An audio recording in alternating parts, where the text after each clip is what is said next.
stars in the sky if you got a dream. Learn nothing was blocking me.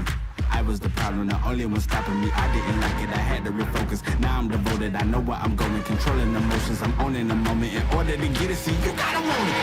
Don't make a living break. Confessions over these 808s. Don't sleep on the key, better stay away.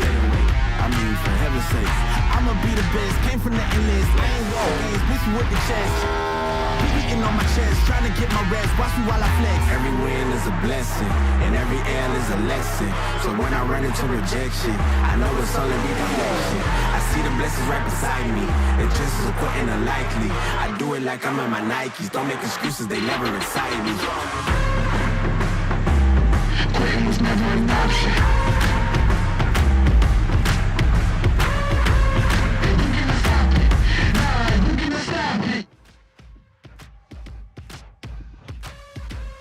Darlington Raceway.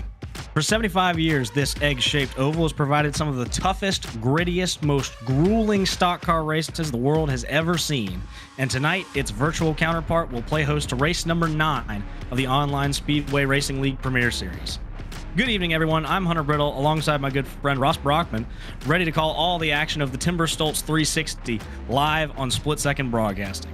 It's been a little bit since we've covered the OSRL, so let's get a lay of the land here as we get ready to go here tonight. We're going to have the points here up on the screen. Joe Armstrong sits atop the points leaderboard with a commanding 33-point lead over top of second place William Schmidt there. Armstrong has 6 top 5s, 6 top 10s out of 8 races, eight races that he's run. So he is your one to beat in terms of points for tonight. William Schmidt sits there in the second spot. Joshua Chin as well, right behind him in third. Cole Freilich has only run 7 races, but still sits comfortably in the 4th spot in fine championship form. Mo Perry there as well with 8 starts. Nolan Sanford right there with him, and then pretty much everyone else. You got to go down a little bit of ways to Kendall Carpenter there sits in 11th with 8 starts, but having a little bit of a rough skid there compared to the other 8 drivers who have started all 8 races. And then farther down the leaderboard, someone not really in a position for the overall points structure, but definitely someone to watch out for tonight. Larry Pace has only raced 2 races in the OSRL this season, but has, in those 2 races, he's claimed the checkered flag both times. Definitely someone to watch out for when we get going here tonight at Darlington. Now that we've covered the season as a whole, let's focus on what we can expect to see tonight, Ross. This is a very tough, very degrading surface with a narrow racing groove, and that can create some, shall we say, hairy situations on track.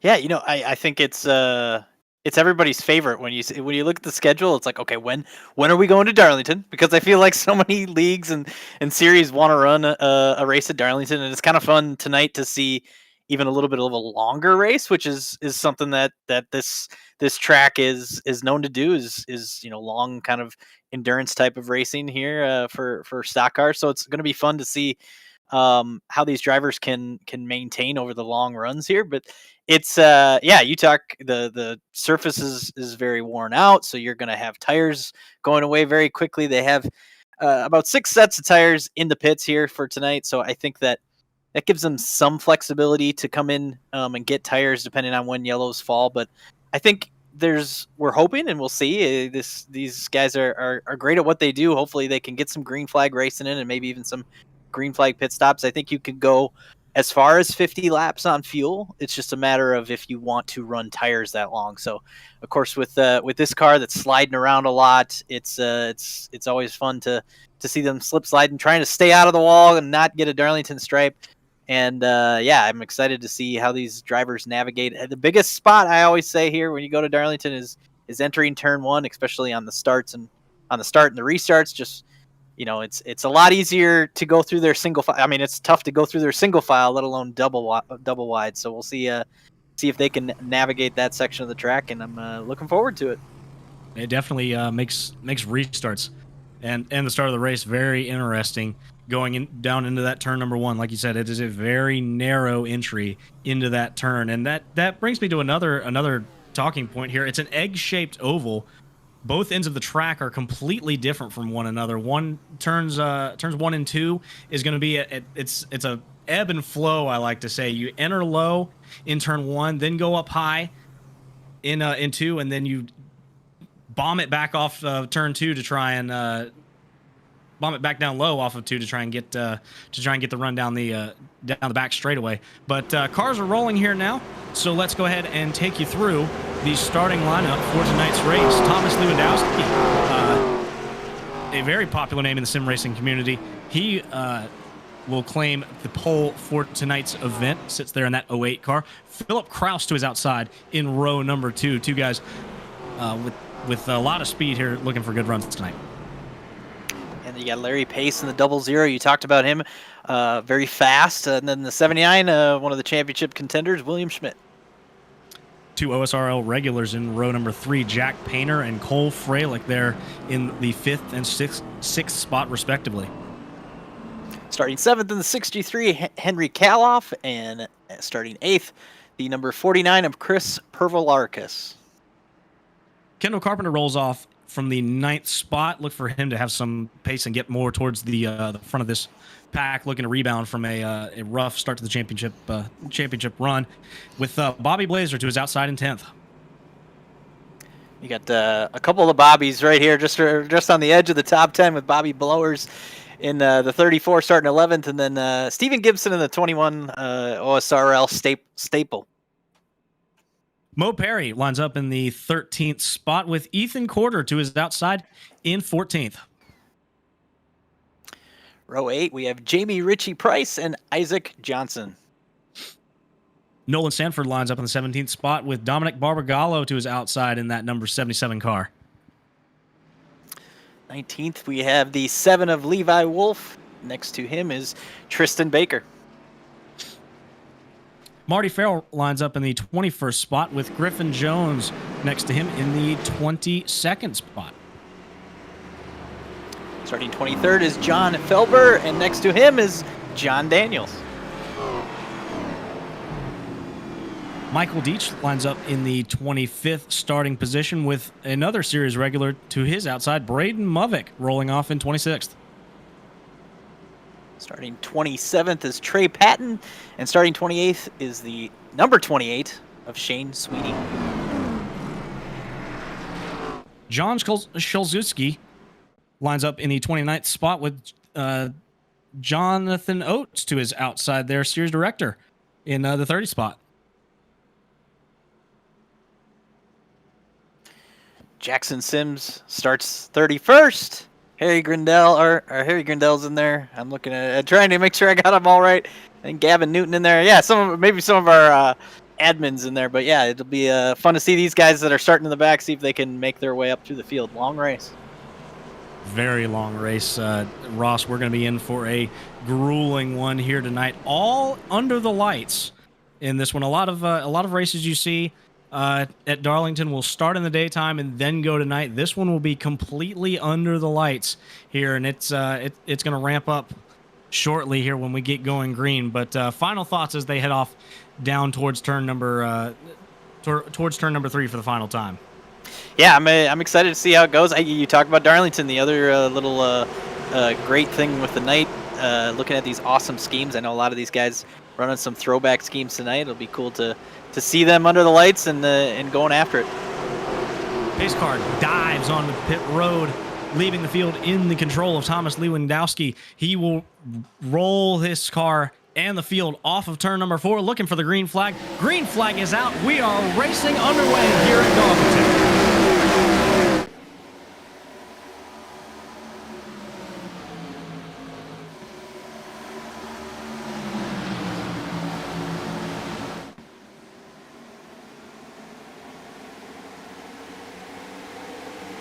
Lewandowski gets a good jump on the entire field. Make it 5, maybe 10 car lengths back to the 00. Valeri Pace, who has passed Philip Kraus there for the second spot, as Lewandowski comes around to lead lap number 1. He has got a healthy lead as they head off into turn number 1. did a fairly good job of getting through 1 and 2. I think the exit of 2, I was watching all the drivers kind of sliding up off the corner. That's a little crazy when you come off right here. You see how a lot of them are just sliding the back end of the car. It's really easy to do trying to get grip and especially early in the run. So yeah, pretty much single file kind of got lined up here, and I imagine that's a little bit of that is a longer race. You want to take care of your stuff and make sure you get situated wherever you're at. Longer race, definitely. You absolutely want to take care of your equipment, guys. Already you're seeing it right there, stepping that right rear out, and that will prove to be detrimental towards that tire wear, which is about. We can probably start the countdown, Ross, on tire wear, as it's already going down here. These guys are going to run probably their fastest laps here in this fastest laps of the run in these first 3 laps, and then it just falls off a cliff in terms of lap time as the field gets single filed out and they head down the back straightaway once again. So everybody taking care of their stuff for the time being as much as they can. And Lewandowski continues to lead the way here with Larry Pace trying to track him down. You talked about it, the beginning of the race during the pre-race there. That this track is so worn out, and it's a tough track with 2 very different corners. But it also is like you can't really get a rhythm because of that, because they're 2 very different entries, 2 very different types of corners that you can sometimes lose where your line is, as we see a pass here trying to get to the outside of Stephen Gibson. That's a tough place to pass, but there's not a lot of great places to pass here at Darlington. Yeah, you definitely have to line up your passes around here, and it's maybe set up a driver a full lap or maybe even 2 before you can actually complete it, because you have to get such a run off the back, because being side by side in these corners is so dangerous here, as we've got a big pack coming off of turn number 4 right now with it's Kendall Carpenter, Jack Painter, Cole Freilich, all right there, top names in the OSRL Premier Series, all starting to get the field kind of accordioned out to start, and now they're starting to come back together, Ross, as Carpenter looks taking a look to the inside of Cole Freilich. Yeah, kind of right from the start, seeing Painter in the 97, Freilich 15, Carpenter here. Those are all drivers, like you say, staples in this series. It's I kind of was like, that's the spot to watch here early, and you can see they're all all right together. And yeah, it's a matter of just setting up the pass. It looked like Carpenter maybe was trying to get a better exit right here. You can kind of maybe run a little higher and try to just make sure your exit off of 2 here is in a spot where maybe you can get alongside in 3 and 4. I think that's kind of the best place to pass, or best way to pass. You see Freilich looking to the inside of Painter here. I think this isn't a bad spot. It's just as long as you can get somewhat clear going into 1, because this is going to slow down momentum. It looks like Painter's going to give him the spot. Probably good racing there as Painter. Smart thing to Painter do. Gives him the spot, and then Kendall Carpenter takes advantage and then takes it personally. Moves that 97 of Jack Painter up and in a little brush into the outside wall. He will drop back now to the 7th spot as Carpenter and Henry Kohlhoff as well get through. So make it back to the 8th spot for Jack Painter now, as Kohlhoff now starts to get to work on Kendall Carpenter there, who's in the wall down the back straightaway. Yeah, and it's one of those things you saw it with Painter there. All of a sudden you let a driver go, but it just slows your momentum up, that it's easy to lose a couple spots. So I think, though, you could have a guy that's maybe trying to save his stuff a little bit. It sure seems like Painter is just kind of right here giving the lane to the 49 of Purple Arcus. So it's it's saving your stuff. Maybe we'll see a little bit more of him later in the run as guys like Carpenter, Freilich. They're guys that are more apt to maybe go for it right away early in the run. Yeah, Painter's definitely a long run guy. He's doing exactly what you need to do here at Darlington, which is race the racetrack. Don't race anyone else.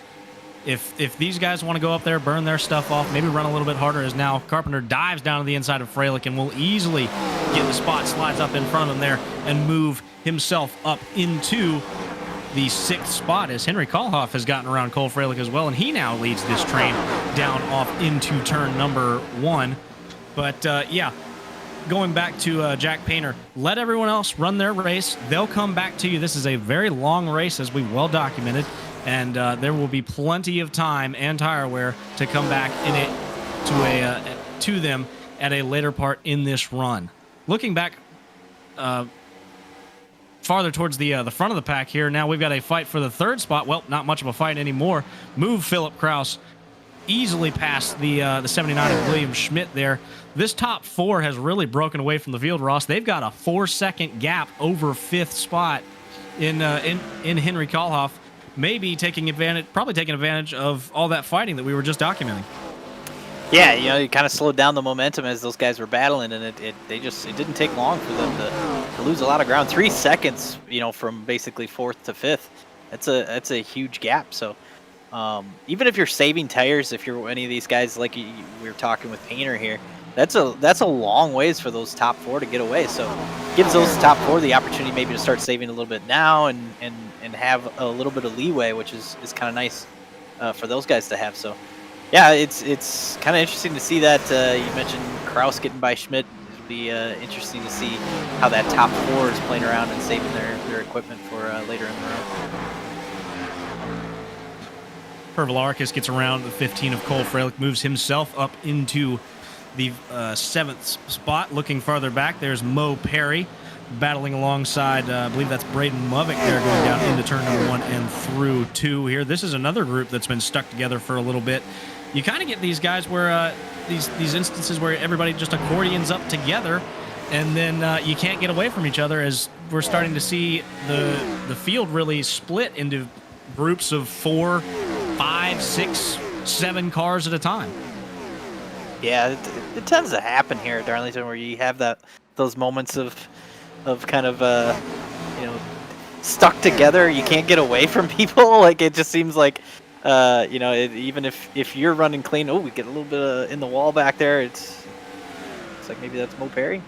Yeah, I mean, it's hard to get away from some of these guys when you're all running kind of somewhat similar, and then you have to check up a little bit, and it just stacks everybody up. Speaking of stacking up, the fight for the lead is starting to stack up here as Larry Pace has run down the 08 of Thomas Lewandowski. Lewandowski had that big gap there at the start of the race and opened it up to a 1-second lead, and Larry Pace has just chopped it down ever so slightly over the last 18 laps, and he is now right on the back bumper of Lewandowski, knocking on the door for that number 1 spot here. Hasn't been too aggressive now. We've been keeping a close eye on both of these drivers. Very smooth racing lines through 1 and 2 and 3 and 4, all the way around the racetrack here, as you see these guys not really running up right on the wall in 3 and 4, which will probably be the faster way around the racetrack as we get later on in the run. But right now, while they've got the grip that they have, they're going to be running that bottom lane here, and these two guys now start the game of cat and mouse as they try to walk away from the rest of this field and make it a two-car race. And I thought Pace was kind of entering a little lower in 1, trying to maybe get a little bit, you know, drive it in a little bit deeper just to gain the ground, and it seemed to be working. But then that last lap, it looked like Lewandowski decided to do that himself, so it kind of maybe stabilized what the 00 was doing to the 08 here. But yeah, both of them are kind of clipping the apron now, entering 1.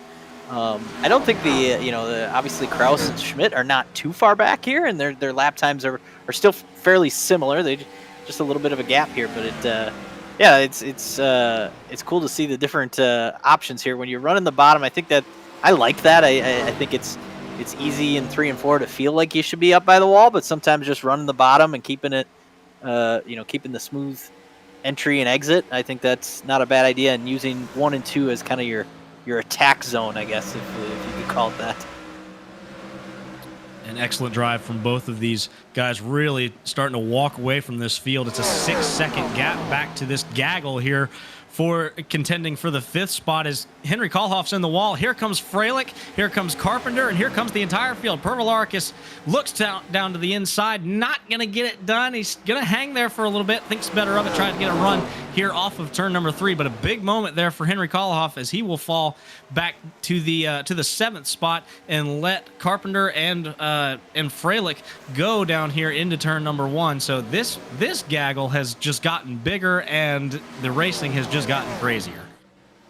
Yeah, just single file kind of following each other through 1 and 2. I think when they came off of 4 last time, and you see it here as they enter 3, it seems like when you come off of 4, it's just so hard to get any grip to get alongside somebody. You almost have to be side by side with them entering 3 and 4 to complete a pass down on that end. It's tough, and we saw when a car got in the wall, they all kind of jumped like, oh, here's my opportunity to maybe gain a spot, and it's so tough through 3 and 4. Unless you're much closer to him. So we see Freilich's going to try to inside, outside, maybe even the wall a little bit, trying to get around Carpenter. That's the sign of of the handling of these tires. That can be for the viewers at home. That can be your reference point. If these guys are starting to weave off of turn exit, then that's how you know the tires and the grip are starting to go away here as we look when they come off of turn number 2. I think you're going to get a great example as Kolohoff's in the wall once again. Now this freight train of 5 cars is definitely going to get by him here on the outside, or rather on the inside, as he's going to fall all the way back to round about the 11th spot there and contend with the likes of Steven Gibson there in the 21 down low, with Jack Painter looking on. But yeah, and there's some contact there up ahead with 2 cars. That's Braden Movick going by, and I believe that's Bobby Blazer there in the 90 car running a very nice Terry Labonte throwback on this car. But yeah, the action has just picked up, and all that scrambling with the likes of Kolohoff being in the wall has just let Carpenter and Freilich walk away from this pack. They've opened up about a second lead over top of Pervolarkis and Movick, who now will go side by side down the front straightaway, contending for that 7th place spot. Yeah, and then we're riding with Freilich here, just getting by Carpenter. Look like Carpenter kind of just gave him the spot. We've seen that a couple times already tonight down in turn 1. It's not a bad idea, especially here we're middle in the run where any time of the run it's great to let somebody go in turn 1. But the other side to this is you see in front of Freilich, we're going to have some lap traffic getting into the picture, and it looks like maybe they're going to pull down. But our leaders are going to have lap traffic as something to deal with, and with a track that is very narrow in some spots, and you have to set up your passes, you got to be smart about it when you get to lap traffic and make sure you don't lose too much momentum and get yourself in a spot where you lose a bunch of positions. So that's another thing to watch for. That's the 0-1 of Trey Patton, who looks like he has already had a rather intense encounter with the outside wall here, as he will pull down and get out of the way of these lead lap cars smartly to allow them to continue to race here. As now we've got a caution on the racetrack. The 41 of Mo Perry is stopped on the exit of turn number 4. Can he get down and out of the racing groove? He will. Caution flag flies for the first time tonight on lap number 28 for a single car incident involving Mo Perry. And we'll try and get a replay here to see what happened. But not a good start to the night for the 41 driver. Yeah, it's I think you look like he was spinning even under yellow there, trying to get back going. But we'll see if he got any help, or there's a chance of a single car spin, especially with the way that these cars are sliding around. But yeah, we'll have to take a look. Now this is the part of the run, Ross, where the tires are really going away here. As you see, Mo Perry is right in a little bit of a gaggle here, so maybe some foul play. Ooh, just getting. Who was that in front of him? I couldn't get a car number, but they got up in the wall up in front of him. Ooh, and then another. That can be a detrimental lick right there to the front of the race car. So we'll have to see how long he is on the in the pit lane for damage repair. But yeah, sliding up into the outside wall, and then Mo's just along for the ride there with how that turn carries. You want to just carry right up into that outside wall, and sometimes there's just so much speed that there's really nothing that you can do here. As we are now on lap number 30 of this 168 lap event. Cars are on pit road, and it looks like it's the entire field as expected. Tires are going to be at a premium, Ross. Yeah, for sure. And I think this is a spot, you maybe wanted to go another 10, 15 laps on that run. But regardless, you're going to pit now. You have, a handful of extra sets, even if this race went green. So good time for everybody just to come down, get tires. Looks like we have, I'm trying to look here, Trey Patton is going to get the free pass, which he was one of those guys that was a lapper there towards the end that went a lap down. So got 30 cars still on the lead lap after Trey gets his free pass here. But a couple guys I was going to shout out just based on their, we talked about Movic and how he is kind of moving up through the field. And I think he was up like 14 spots, but now it looks like maybe we'll see where he comes out from pit road here. But that's pretty good for Darlington to move up 14 spots is a huge jump with just a 30 lap run. Absolutely, and it's all about the patience and the just letting the racetrack come to you. Let everyone else make their mistakes, run their own race, not get too wrapped up in racing one individual person. And you're going to move right through this field if you can establish that rhythm.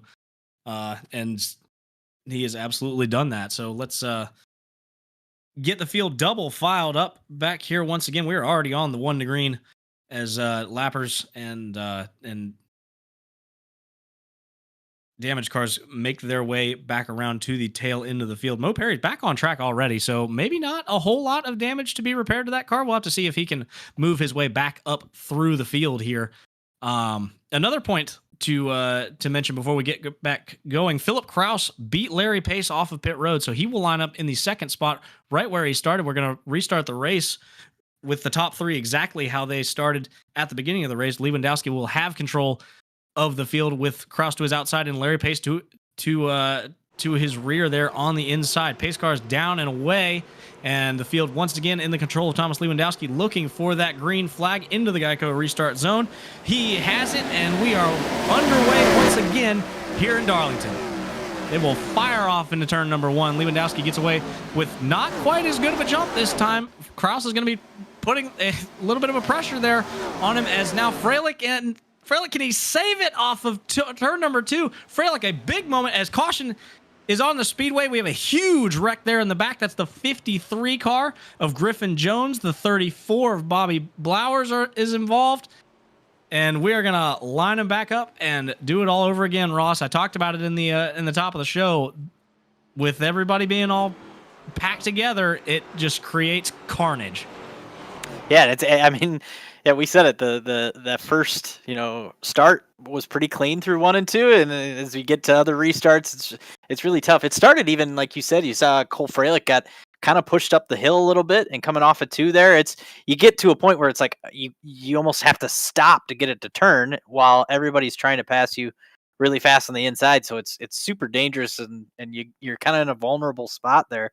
But yeah, we'll see here. It looks like maybe just run out of room a little bit, and maybe touched a little bit, but the 53 looks to have gotten the worst of it.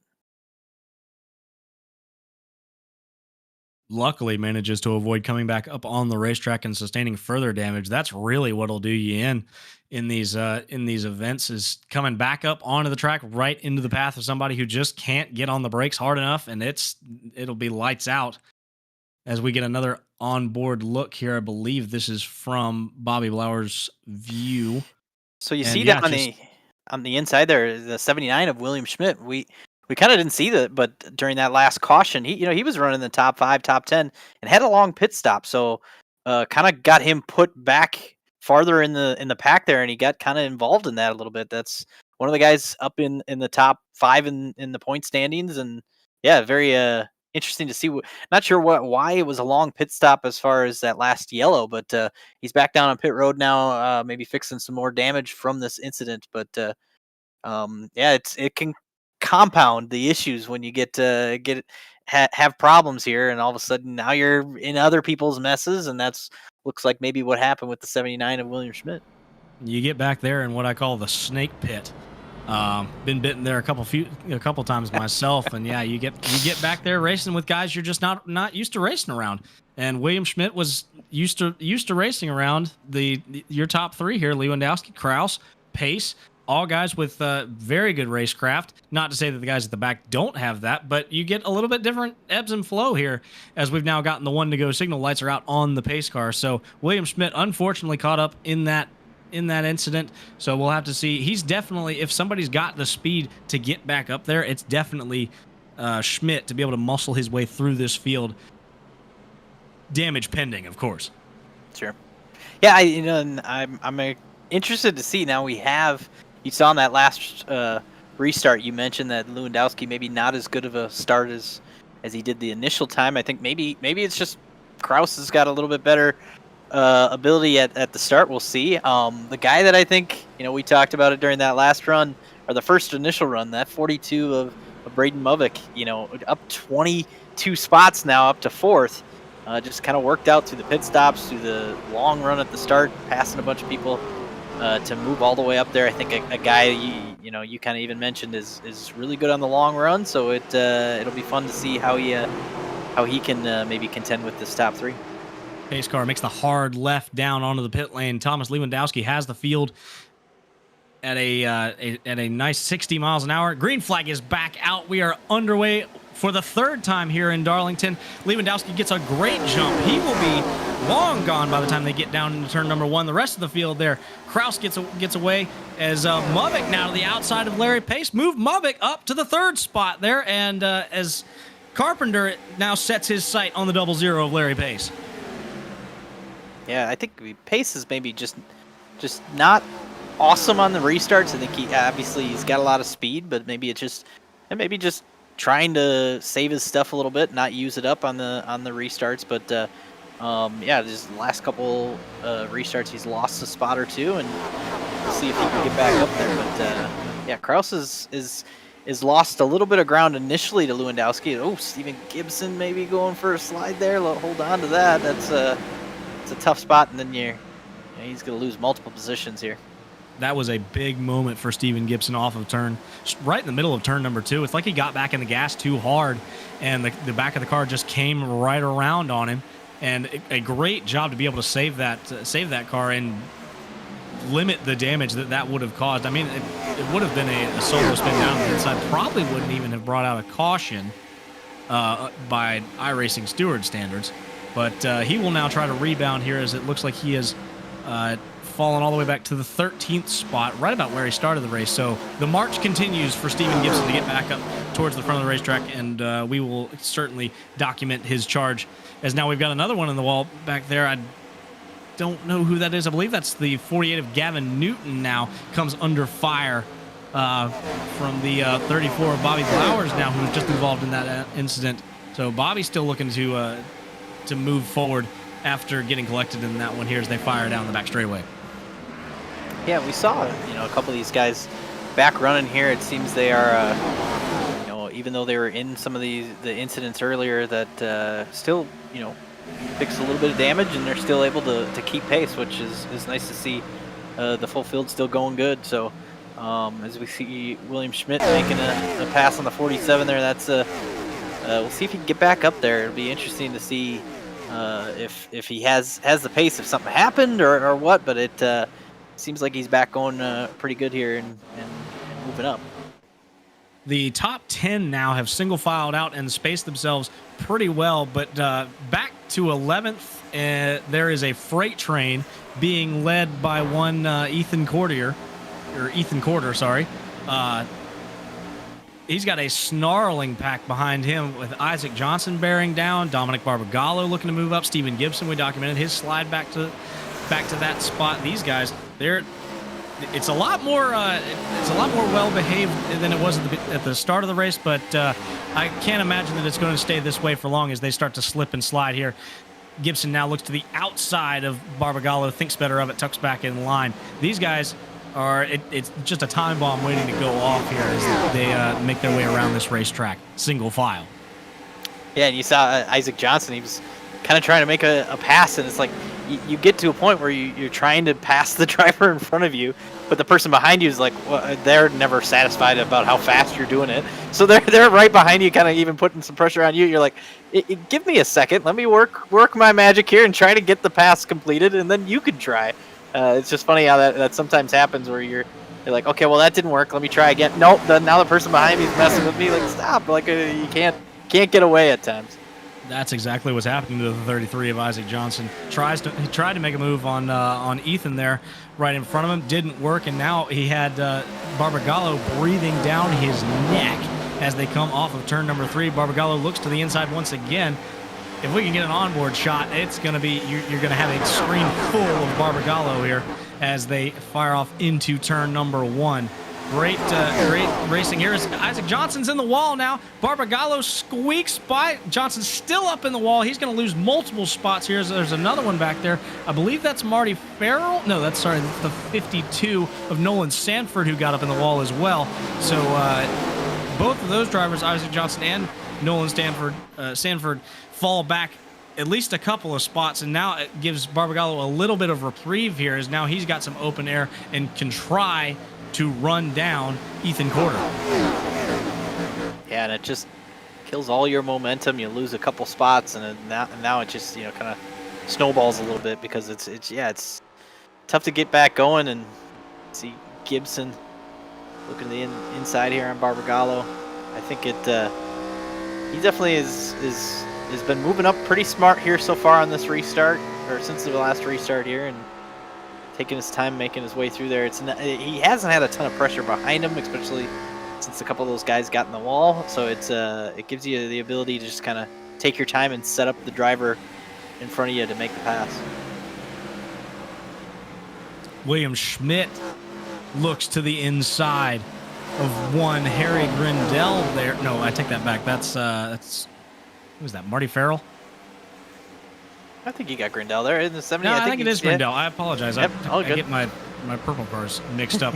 William Schmidt looking to the inside of Grindell there. Doesn't make it stick, but Schmidt already back up. He was at the back of this pack. We talked about it under caution. He's already back up knocking on the door of the top 15 in a 33-car field.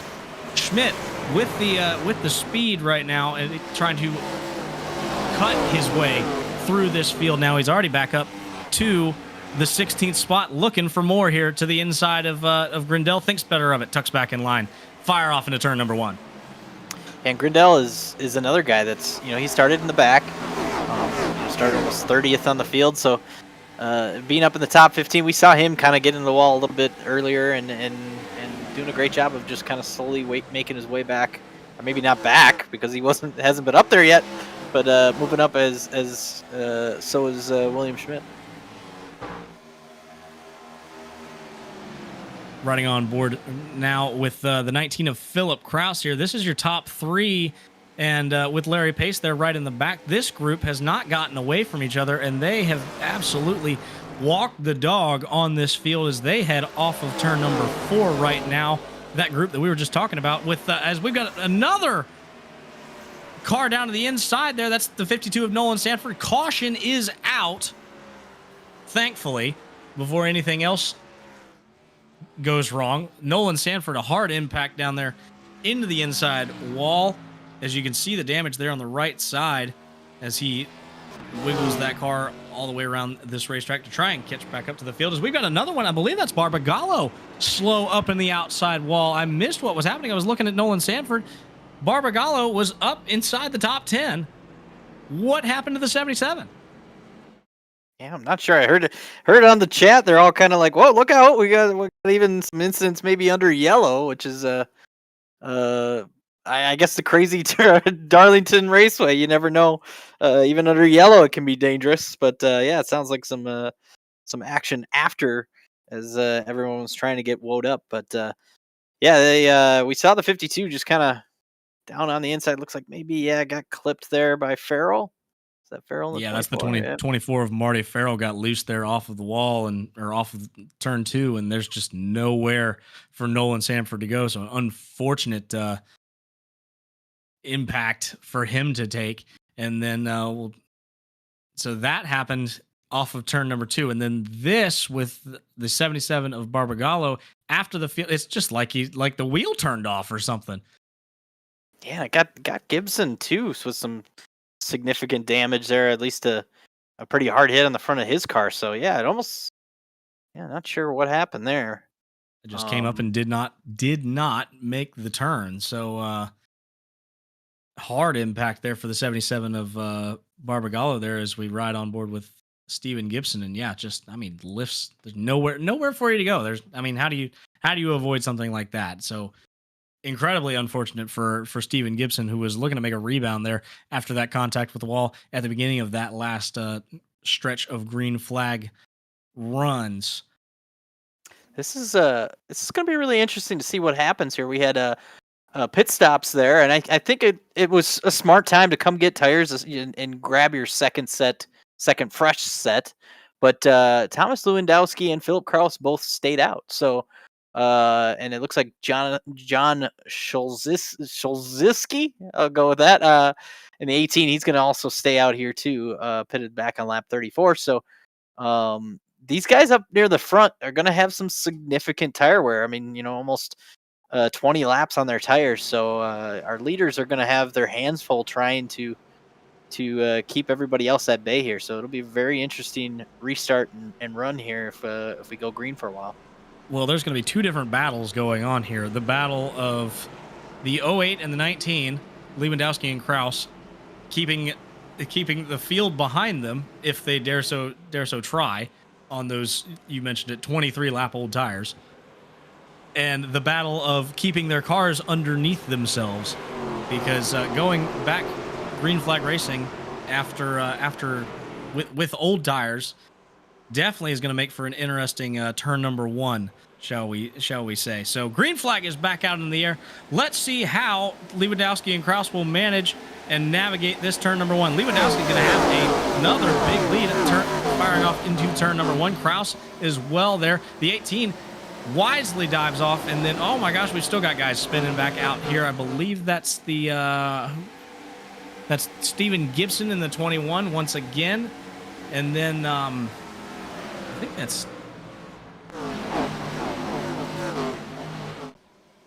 think that's Ethan Corder there. Also took a little bit of a ride.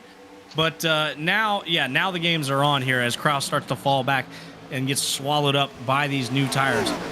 Pace has gotten around him, Carpenter's gotten around him, and there goes Freilich now with Jack Painter's about to be breathing down his neck when they get to turn number 3, and everybody will set their sights on Thomas Lewandowski as Larry Pace goes by.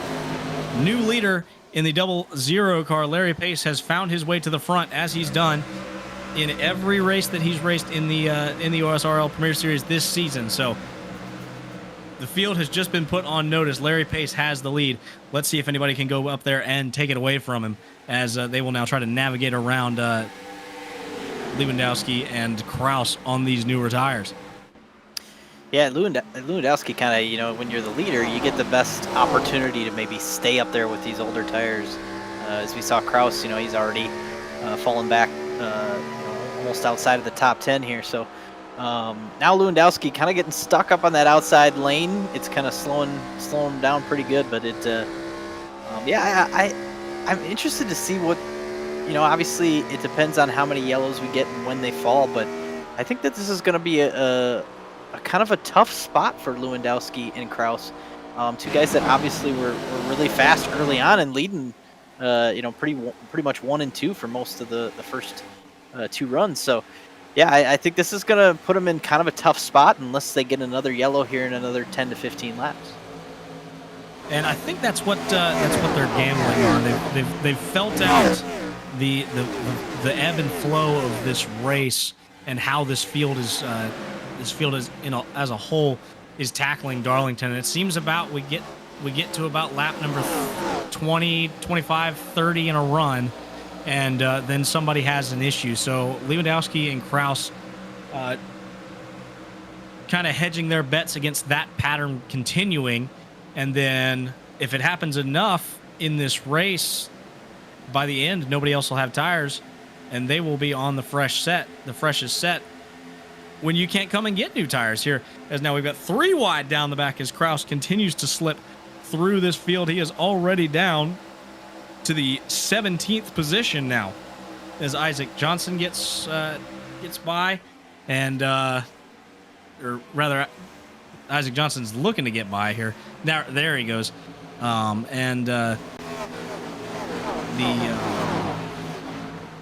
That's John Felber in the 03 breathing down his neck now. So we've got a slow car here down on the underside, and he will pull off and that's Mubik. That was Braden Mubik, someone who was a very prominent racer in this one up until now. Obviously, has just towed it back to pit road and disconnected. So Braden Mubik out of the event. A very, very strong run through the field for Mubik. Not going to get to see it pan out, unfortunately. Tough break for him. I guess we'll call it maybe a mechanical failure or what, but yeah, unfortunately, calling it a night. So yeah, it's interesting now to see how Pace has been able to kind of get away. We see Carpenter and Kaloff here racing for the second spot, and I think man, they just sliding off that turn 2. It's really fun to watch them do that as Kaloff's going to go to the inside and Carpenter just lets him go. Now, see, this is interesting. This is as we've got a big wreck on the back straightaway there. Isaac Johnson's involved, and not Cole Freilich. Steven Gibson now down on the inside as well. Everybody gets going again, but the caution flag has been thrown, and so now Ross, this is where old Lewandowski and Kraus might start to look like geniuses in this one, because I can't imagine, with only 12 laps on their tires, anybody comes and wastes another set. Yeah, and I think that's as we're gonna look at the incident here and try to see what happened. It'll be interesting to see though, because I think Lewandowski in the 19, they're going to be so far back that even with 10 lap fresher tires, it's going to take them a long time to get up to the front. So it'll be fun to watch for sure. But yeah, I think I'm still a little skeptical on this strategy, but maybe they're just trying to put on a show for us. So we'll see. Looking like, maybe Kraus was involved. Kraus. Yeah. Wow, that was Philip Kraus there. So yeah, a big moment for your former second place runner, Philip Kraus. I don't know how much damage he sustained from that. It looked like Steven Gibson might have righted him with that contact. I did see. That's a big impact there down to the outside wall, and just manages to keep it off. So I mistook the 19 for Isaac Johnson. That's exactly what happened. Yeah, and it looks like the 19 definitely towed to pit road at some point here. I don't know if he had something broke there or what. So definitely going to be down multiple laps at the very least, or potentially done for the night. So yeah, there it is. Done for the night. But so yeah, now it's down to just, can Lewandowski get back up there? I think it'll be fun to see. Yeah, it looks like maybe he got some issues coming to pit road with a damaged car. I think that was a he knew his night was toast, and he was going out on his own terms. But we look now at the rest of the field here, as they will be receiving the 1 to go signal this time. As Larry Pace is your leader, and Lewandowski, as we predicted, did come down and take tires. He was the only one involved in that instant, or sorry, not involved in that instant, who came down to get service. So I think you're about to see the 08 slice through this field, and it's going to be fun to watch. Yeah, and I think that we talked about 50 laps on fuel, maybe a little bit more than that. If you see our lap counter, 64, 168, if you do the math, that's 104. Could you potentially, if who knows, if we've had some incidents tonight, but maybe if we did go green, could you potentially stretch it enough to make it on one stop if you're any of these guys that either just came in and fixed damage and got tires and fuel, or in this case Lewandowski, who's pitted 10 laps later than our front runners now. So I'm interested to see. I don't know if you could make it that far, but it'll be fun to see him try to drive his way up to the field with the 4 fresh tires now. Meanwhile, back up front, Pace car's down on a pit road. The field's in the hands of Larry Pace, who now has the green flag, is going to get a great jump on Henry Kohlhoff there in the second place spot. He will be away and clear, as now he will leave Kalhoff to contend with the likes of Kendall Carpenter there down into turn number 1 as Chris Pervalaric looks to make a move on the inside of Jack Painter there coming off of turn number 2. And we see William Schmidt coming. We got a caution again. William Schmidt getting to the wall a little bit. Looks like the 52 of Nolan Sanford has had a rough go of it tonight, and the 03 of John Felber involved there. They are slow on the back straightaway, so we will re-rack and restack. And so, Ross, what do you do on strategy now? Because at this point, I'm just staying out and running this one. Yeah, and I think most of these drivers, obviously the guys that are, the top 15 to 20 are 10 laps on their tires. They're still not going to pit here. Maybe some will pit just to try to, put themselves, a little stack up. And, they all kind of went for a spin off of 2. I think that if you're a couple of these guys in the back half, maybe are going to try to come down now and maybe grab another set of tires or at least put fuel in it. So that way they can make it a little bit farther now that the front runners have been out there for 16 laps. Sometimes if you can go a little bit farther, then next thing you know, a caution comes out under potentially green flag pit stops. You can really jump some guys and get some track position. So it's like the 7 maybe had to check up, and that checked everybody else up. The 03 of Felber kind of had to stop almost off of 2, and then Sanford had kind of nowhere to go. That's exactly what happened. That's just standing on the brakes out of turn number 2 and nowhere to go, unfortunately, for the 52 of Nolan Sanford, who is still on pit road repairing damage. So a lengthy repair for the 52 if he does get out at all. Yeah, so I think in this spot here now, if you're, if you're looking at these drivers that are up towards the front, they're banking on at least 2 more pit stops. Where if you're Thomas Lewandowski in the 08, you could now with this yellow probably could make it maybe on 1 stop the rest of the way.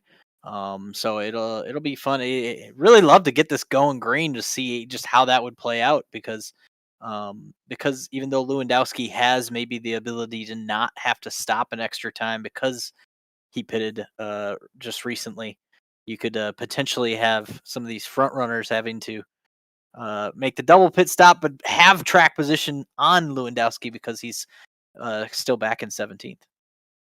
I think there's no one in this field who wants to see a green flag race more than Thomas Lewandowski, simply because of the fact that he is positioned where the wrecks are happening. He is in the snake pit. And so, not trying to invoke the commentator's curse, but if he were to get collected in someone else's mess, it would not surprise me. That smack in the middle of this field, right where all the checkups are happening. We saw it in that last incident off of turn number 2. This is right in the danger zone for Thomas Lewandowski. It's going to be very interesting to see him try and navigate through this if we can get once we get going racing here again. And we will do just that right now. Pace car dives on the pit road, hard left-hand turn. Larry Pace has the field in his control once again with Henry Kalhoff to his outside. Kendall Carpenter and Cole Freilich make up row number 2 there. Larry Pace gets a great jump out to the lead there. Kalhoff slots in behind for second, and Kendall Carpenter looks down to the inside for third. Yeah, we'll see if we can get through this 1 and 2 this time. Looks pretty good. Some stack up back here, some side by side. Looks like Harry Grindell did a nice job of sliding through 2 and keeping it off of the wall. Valarcus is going to get by him on the inside, but pretty straightforward here. Single file is going to be. You see Lewandowski back there already trying to make it 3 wide. That's going to be his opportunity if you can keep these guys single file to move up with those fresher tires. Single file was the green light for Thomas Lewandowski. As soon as this field got off of turn number 4, he dove to the inside of Steven Gibson and started his march back towards the front of this field. He has gotten by Steven Gibson now. That's for the 16th spot. Now looking for for 15th on Gavin Newton. He has that one. 2 spots up for your former race leader as he starts his journey back towards the front here, looking to the inside now of Jamie Ritchie Price. And I'll be interested to see if the 21 of Steven Gibson, he did pit, and here he's to the inside of Lewandowski. I think he maybe got fresh tires, maybe went and used another set here to just get on the same. Oh, and Purple Larkus! The inside wall. Well, now I don't want to talk for the rest of the race. Yeah, there you go. I did the thing. Yeah, you know, I thought that Steven Gibson, he pitted on that last stop and got tires. I think maybe thinking that the 08 of Lewandowski was in a good spot and decided that he was going to burn an extra set beyond what the 08 had already used. So I was kind of interested to see, like, is he going to be able to stay with Lewandowski? We saw on the restart, Gibson got by him, and then just there while we were riding on board with Lewandowski, Gibson to the inside, and then off of 4, just looks like maybe came up on the 08 and kind of sent him down the front stretch. So yeah, we'll see. Is Gibson here? Lewandowski's to his outside right now. Maybe just clip the apron a little bit, getting a little loose there and up the hill. Yeah. Either clip the apron or try to get back in the throttle too hard to try and contend with the run that Lewandowski was going to have on that outside lane coming down these long straightaways. He was going to have that advantage there, and I think that's what happened. Just got back in the throttle trying to contend with him, and it's just a little bobble, and it sends your former race leader down to the inside wall with a hard impact, lifting the rear tires up off the ground. So he will come down and get service there and try and salvage what he can out of this race. Hey, you said it. You get back in the mess, and even obviously racing Gibson, who's a front runner typically in this series, they're both trying to move back up there, and it just, we saw somebody sliding backwards, back and forth there too. This is at the 57, maybe Michael Deitch. But yeah, that it's easy once you get back there and those are 2 guys that are trying to take advantage of the fresh tires, moving up. Whichever one of them is probably leading between the 2 of them is going to have an opportunity to lead the entire field later in the race if it goes green. So I don't blame them for racing hard, but yeah, just as we see what happened with the 57 in the wall and around. Yeah, just once you get on these walls, it's really hard to get this car specifically up off of them again. There's almost like a stiction factor that you just have to muscle it down. And unfortunately, the 24 of Marty Farrell was right there and sent the 57 around, all while Lewandowski was spinning down to the inside wall. So 2 separate incidents here on this, causing this caution flag here at lap number 74. Yeah, and we've seen a lot of these drivers get in incidents and be able to get back going. So we'll see if Lewandowski has anything. I can't imagine that front end hit is going to be not something that he has to deal with that car. Once they're back up to speed, it's got to drive a little different. So we'll see. But he's at least back on track and running. It looks like he's going to restart about 20th. But I'm going to at least try to get back going here, so it doesn't look too bad now. The march just got a little bit harder, and it's going to be an even more fun watch for us here if Lewandowski can get that car righted with the damage that it has and going towards the front of this field. Kendall Carpenter managed to get past Henry Kohlhoff there for that second spot, so he will line up now to the outside of Larry Pace for this restart. And don't look now, William Schmidt is right back in the thick of things up there in that 4th spot on the outside lane. Look for him to make a big move on this restart here as the pace car dives on the pit road, and Larry Pace has the field in his control at a smooth 60 miles an hour into the Geico restart zone. Green flag's back out in the air. We are underway once again at Darlington, and the top 2 will scoot on away.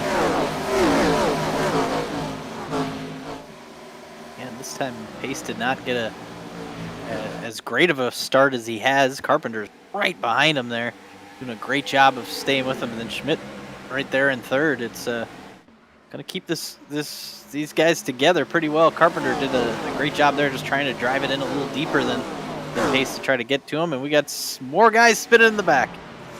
The 77 of Dominic Barbagallo, slow in turn number 4. The 24 of Marty Farrell is involved as well. Another caution flag in this event, and we haven't even reached halfway. It's starting to get out of hand here for league owner Jonathan Oates. Yeah, we'll have to see what happened, but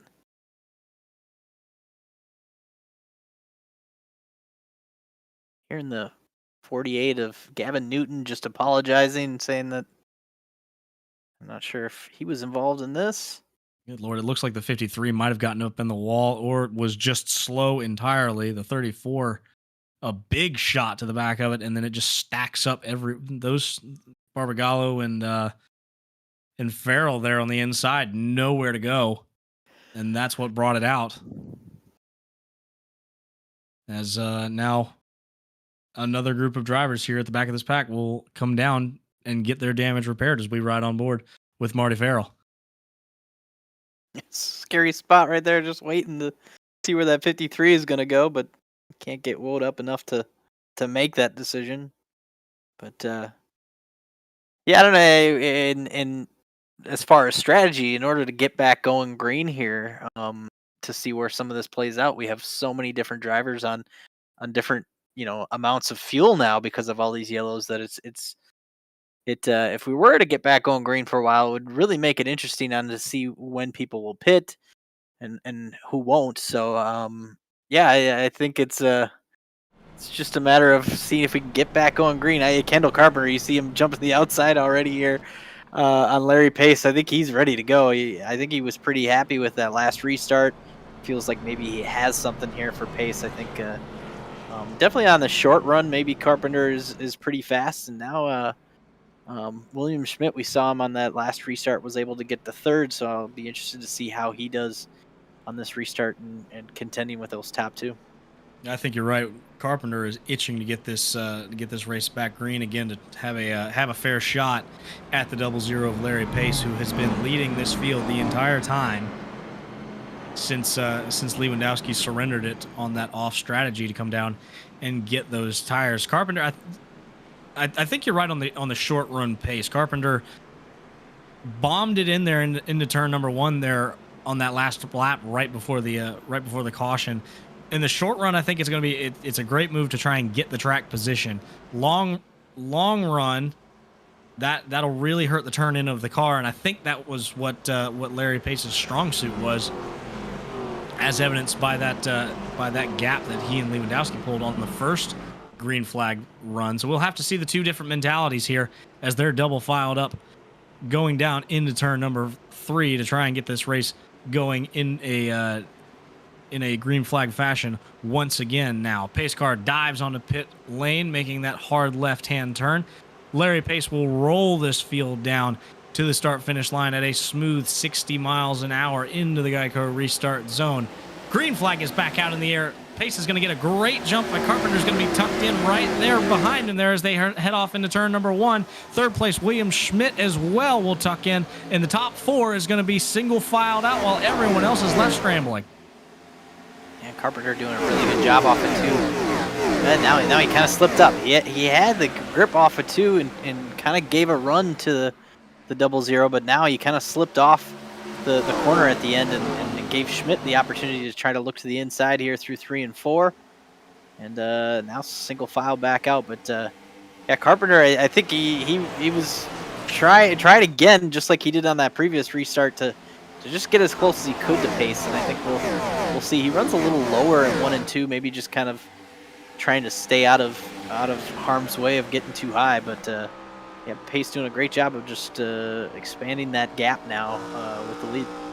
Yeah, Pace starting to walk away here, and that's the last thing that Carpenter wants to see, is now he's left to deal with the 79 of William Schmidt, who's had Pace this entire event and is now trying to get back up into that second spot. As Carpenter's now up in the wall here, that's going to open the door for Schmidt if he can get a run off of turn number 2. Here he comes down the back straightaway, pulls right up to the bumper of Carpenter and backs off as they head off into turn number 3. So not enough there for Schmidt this time, but he's going to be thinking about that as they head back towards that into the racetrack once again, looking for another opening on Kendall Carpenter. And then Freilich is basically was pushing Cal off through the 3 and 4. I'm like, take it easy, guys. They're getting so close to each other off the corner. Wow, Carpenter slides, Cal off slides. They're all over the place off at 2, and Schmidt's going to move to second. Yep, Schmidt up to that number 2 spot. Carpenter concedes the position after getting into the wall there, and just says, "Here, you've got the speed, buddy. Go and try and track down pace." As Freilich as well got by Henry Kohlhoff, move him up into the 4th spot, and now Kohlhoff is left to deal with that snarling pack behind him there, led by Jack Painter and Bobby Blazer there, trying to sneak their way back up into this top 5. Yeah, just so easy to get stacked up and then kind of having to fight each other here as Painter kind of leading this group here. Some of these guys, you want to be able to save your stuff and kind of build for a long run just in case you get it, so you have something later. But if you do, then next thing you know, you lose 3, 4, 5 spots, and then by the time your tires come in, it's going to take you forever to get those 5 spots back. So it's a kind of a balance of using up your stuff early to keep your position, but also save something so you can gain some spots later. So I'm really interested. We see Gibson here looking to the inside. I think that this kind of has all worked out for him, even though he got in that incident with Lewandowski. I think he's a guy here now that can go a little bit farther than most of the guys in the top 10. So we'll see if we keep this green now here, if everybody comes to pit in the next 20 laps or so, he could be a guy that could go a little bit farther and potentially go a little bit longer on these tires. I think that wouldn't be a bad idea. Yeah, Gibson with those newer tires, his window is either going to be opening here soon or is already open, and it's go time on those the tire difference of these, specifically these 5 guys right in front of him. He needs to dispatch of them quickly before his tires start to wear off, and then you start to equalize here towards the back half of this run. When I feel like this big stack up there is Gibson now looks to the inside of Pervolarkis as we've got a car on the wall there in the back, and they will swerve to avoid, I believe that's Wolf, who was back there, back in the wall. I'm not too sure. He continues to slide farther on back there as now Henry Kohlhoff is in the wall now, and the group containing Pervolarkis and Gibson will now take advantage, and Kohlhoff starts to slide on back now into the clutches of one Ethan Corder. Yeah, lost about 6 spots there. Oh, and now he's going to get turned. The inside wall. Heavy contact there for the 63 as he will come spinning back up onto the racetrack. Caution is out once again. And Ross, I was just getting ready to say that it seems like we've established a rhythm. If the field can get going for more than 3 laps at a time, then they're going to run a full 30. But that is not the case here, as we got about 7 out of that one before Kohlhoff. It looked like he just not to throw stones in a glass house, but it looked like he just kept on coming down on Corder there. Yeah, I think that was basically what happened. Was just not sure if they just continued to get into each other until it spun Kohlhoff off. So I don't know. It seemed like he was maybe gotten an accident or got in the wall early in that run there, and he lost a bunch of spots, and just maybe frustration there trying to keep from getting another spot lost. So but looks like we're gonna have a bunch of people pitting here as almost everybody is coming down pit road.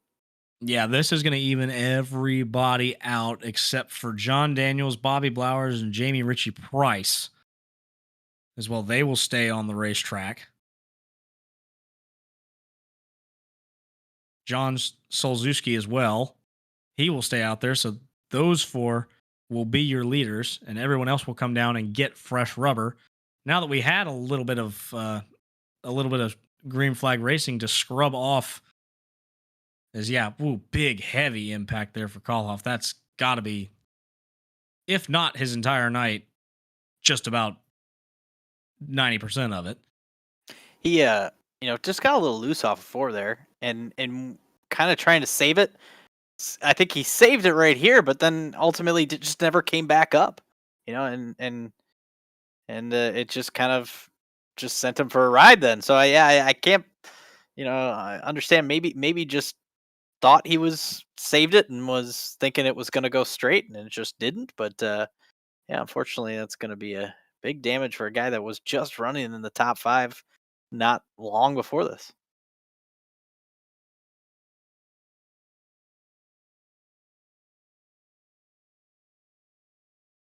Really looking forward to this restart here. We're going to have a different crop of drivers up at the front on older tires. So guys who aren't used to running up front in this race with older tires, is now the 18 will drop to the back. I believe he just had some black flags cleared or something happened. He will drop back now. So we've got 3 drivers up there. John Daniels, Bobby Blowers, and Jamie Ritchie Price are going to have to hold off and try. Well, it's not even going to be holding off. It's going to be sorting through the traffic that is Larry Pace, Kendall Carpenter, and William Schmidt, and the rest of this field on fresh tires. It's going to be a very interesting one to watch when they get down into turn number 1. It's hard to be the guys that have to navigate the traffic when the traffic's behind you. The small view you get in the mirror to see where they're going and making sure that you're kind of keeping your, hold your line, which is so tough here. We'll see how well they can do it. John Daniels has the field in his control. He will drive down into the, rather I take that back. Looked like Bobby Blowers there on the outside. Got a really good jump. He might have been the leader there when they head off into turn number 1. Rather I take that back. Nope, that's John Daniels. Yep, alrighty. Hunter Brittle's in midseason form. John Daniels will lead this field now as here comes... No, you're telling the future. Here comes Bobby Blowers going for the lead. There you go, right? So, as they will be 2 wide down in turn number 3. Kendall Carpenter, big run there down on the inside. And they're still going to be 2 wide up for the lead, and that's just going to hold this pack of fresh tires up even more now. Still 2 wide into turn number 1. This is some impressive driving here from the O2, as we've got a caution on the racetrack, and it's not for the lead. The 57 and the 51 are involved. Tristan Baker. Have to imagine heavy contact there. We'll have to get a replay for you. I am in awe of the impressive display of driving from John Daniels and Bobby Blowers to hold that field off and stay 2 wide. For 2 leaders with fresh tires, it'd be tough to be side by side on a restart like that. But on old tires with the fresh tires behind you, they did a great job there. And you could tell that the guys behind they were also really great about just letting them kind of sort it out. I would have liked to have seen what would have happened on the backstretch there, but it's fascinating to see that they were able to hold it together. And now with another yellow, kind of maybe a reset, maybe even up the tires a little bit more, just to give them a better chance to maybe keep this track position. Yeah, if I'm the O2 or the 34, I'm still going to stay out here, because if they were able to handle that much, and then we continue to have these yellow flags, which it looks like that pattern's not going away anytime soon. I mean, take the track position while you can get it, and save a set of tires here. As Mo Perry right into the back of the 51 there, Tristan Baker, heavy contact sends him spinning around. Mo Perry gets away. Looks like he gets away scot-free there with minimal damage. Yeah, I really like that.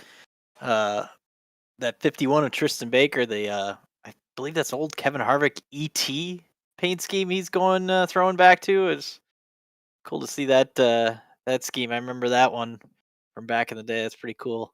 ET on the side. Hopefully he's not going home, as ET would, his famous line, but looks like Tristan's fixing up the car. Hopefully he can get back out there.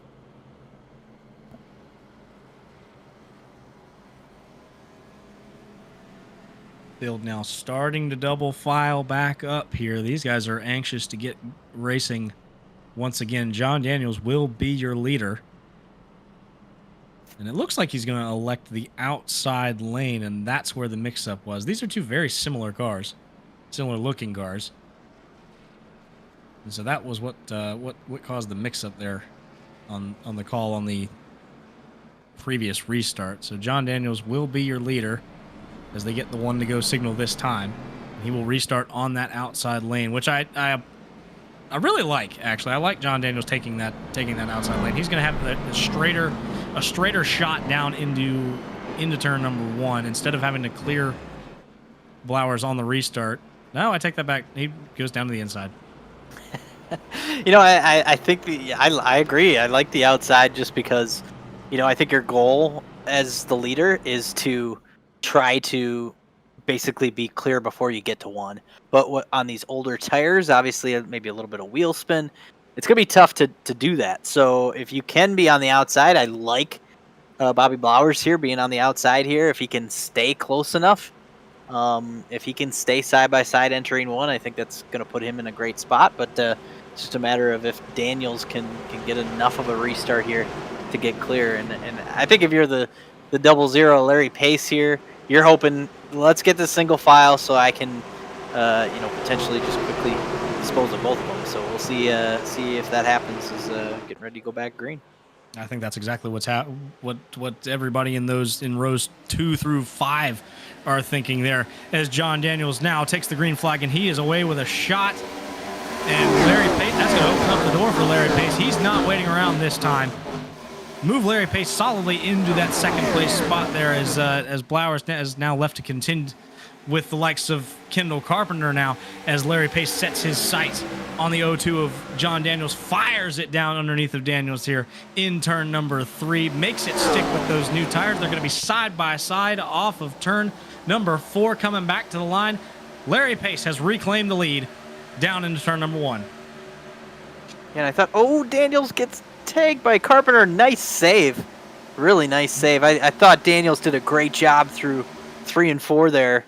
If you're going to keep it out of the wall here, there's going to be a big stack up as there's just no place to go. But that's tough because Daniels did a great job in 3 and 4 last time. I thought just being able to keep the pace up with these guys in the fresh tires. But unfortunately, just trying to enter turn 1 a little slower. We got another spin there. It looked like maybe Grindel off of the 49's front bumper. Yeah. Starting to feel like Groundhog Day up here, up at the booth. I think that's the 3rd wreck in a row that it's been somebody off of somebody's bumper now down into the inside wall on the front straightaway. Simply not clear there as Grindel goes for a wild spin off of the nose of Chris Pervolarikis and manages actually not too hard of impact there. We'll probably be able to keep going.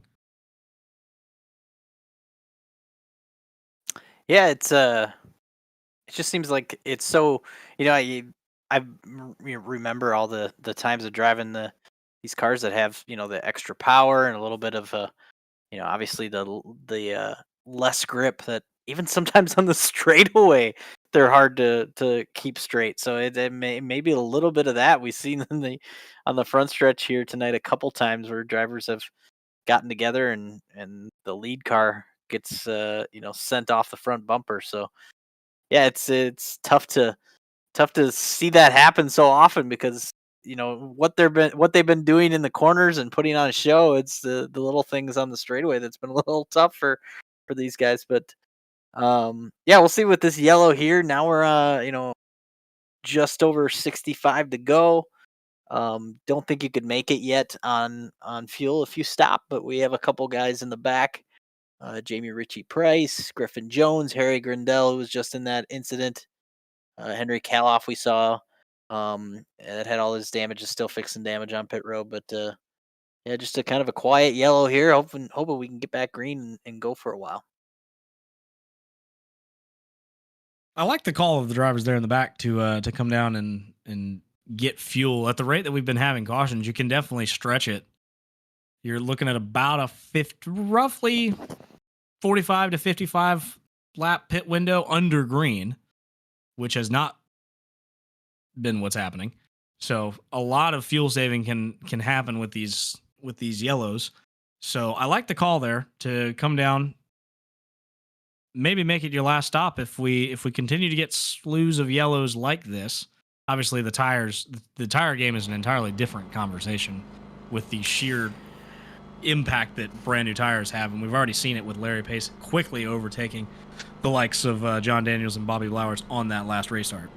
And I'm surprised we didn't see John Daniels and Bobby Blowers come down there and get their tires. I mean, Bobby Blowers at least was able to, stay up in the top.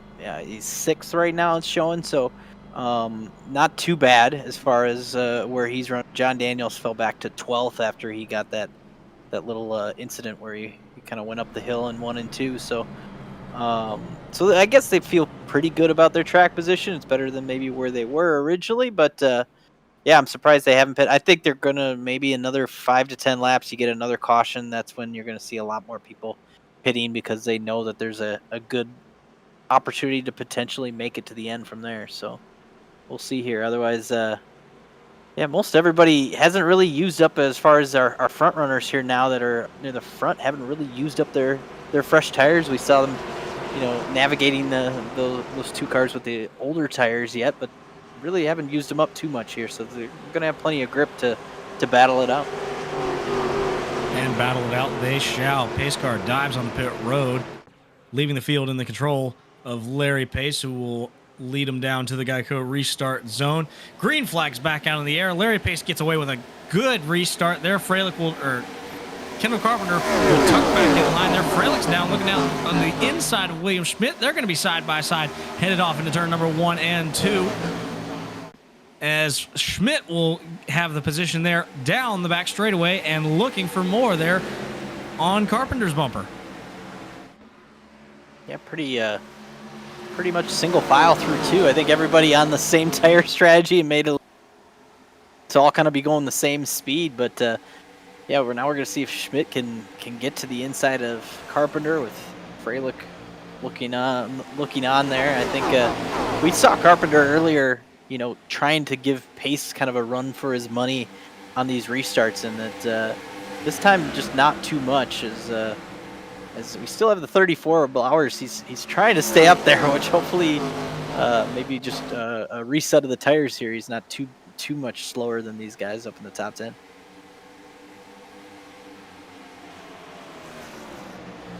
Kendall Carpenter leads that group there with William Schmidt and Cole Freilich off of turn number 2 as they watch Larry Pace just start to walk away from him, leaving a 3-car battle for this second spot. Schmidt backs off there, runs a little bit higher of a line. Now we're seeing people start to move up onto that into that middle and top lane there in turn numbers 3 and 4. Peeks down to the inside, thinks better of it, tucks back in line, and they will stay nose to tail as they head off into turn number 1 again.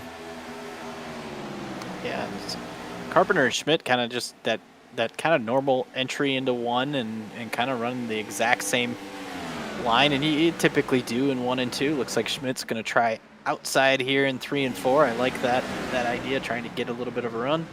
Looks like maybe something happening here with the 48 of, that's Newton. But yeah, Schmidt get a little bit of run here and got close to Carpenter, not enough to do anything with him. It's so tough, like we said, so many times on the broadcast tonight, that going into turn 1, you have to pretty much be side by side or even almost past the driver before you get to 1 to make that work. So Schmidt's going to try a little bit higher again, try to get a run off of 4 here. Just not close enough to do anything yet. Kind of just playing the waiting game here, waiting for Carpenter to make a mistake now. Basically, he's firmly established himself right up on his bumper there as Freilich gets right up there on Schmidt's bumper. So these guys really taking nose to tail quite literally there as they run down the back straightaway here. And Freilich lets off there into the corner, try and let it roll down into the middle. And will now try to get a run there as now Schmidt's going to be on the outside there. Carpenter's not going to be able to slam the door, and he's going to go backwards, give both of them the spot. Move Carpenter back to the 4th spot here as Schmidt and Freilich go forward, and now we'll try to give chase to your leader, Larry Pace. Don't look now, but here you got Painter in 5th, but Lewandowski, we were kind of wondering whether or not as 34 continues to backslide with those older tires, but the 08 of Lewandowski, Thomas Lewandowski, getting back in this. We saw him spin off of the front stretch and get that damage on the front end of his car, but has moved up. He got past a couple different drivers on that last restart, and now in 7th working on the 90 of Bobby Blazer. So not over for Lewandowski as far as trying to contend tonight in this last second half of this race. No, a very impressive drive from Lewandowski to weather the storm that was probably 12th on back in this field and make it up to now running in the 7th spot, looking for more here as he pulls up to the back bumper of Bobby Blazer in the 90 car. A great run here for Lewandowski, or a great rebound rather for Lewandowski, is now Carpenter slow on the back straightaway once again. Now he will be side by side with Jack Painter as they go down into turn number 3. Carpenter once again up in the wall. That car really not to his liking now, as he will tuck back in line right in front of Lewandowski, who looks down to the inside. Yeah, Carpenter just going backwards right now. Not sure if he just not feeling it right now or what, but yeah, just not going well at all this run. Losing a lot of spots, but yeah, it's given another spot for Painter and Blazer and Lewandowski here. So is Stephen Gibson, another one that we've had kind of an up and down night, is now working on Carpenter for that 7th spot. Everybody sorts it back out here. Jack Painter leads this group of 5 down into turn number 1, now back off of turn number 2. We talked about the different run that you can, the line to take in 1 and 2 now, as Lewandowski looks to the inside of Bobby Blazer, thinks better of it now. Lewandowski sniffing that top 5. He wants that 5th spot there. Blazer chops the nose there of Lewandowski now and will fire and start to walk away down the back straightaway as Kendall Carpenter closes back up now. So Carpenter maybe starting to get his tires back underneath him now and take the fight back to Lewandowski as they round turn number 1 and head down the Boeing back straightaway once again. Yeah, and I thought a nice job by Blazer there, just off of 4 last time. Even though he was sliding out, he was doing a great job of just getting back to the gas and getting away from Lewandowski, kind of reset this. So Gibson got in the wall a little bit there off of 4. But a nice job to just keep that 08 at bay, and now Gibson got in the wall, but he's still catching Carpenter, still on the gas and giving some pressure to that 20. So gonna look to the inside here. I like this. This is the best spot, you know, if you can drive in, and man, Carpenter did a great job entering there, but if you can stay side by side off of 4, that's really the best way to complete a pass, but just not able to do it. Stephen Gibson putting all the wheel in it, trying to get past the 20 of Kendall Carpenter now.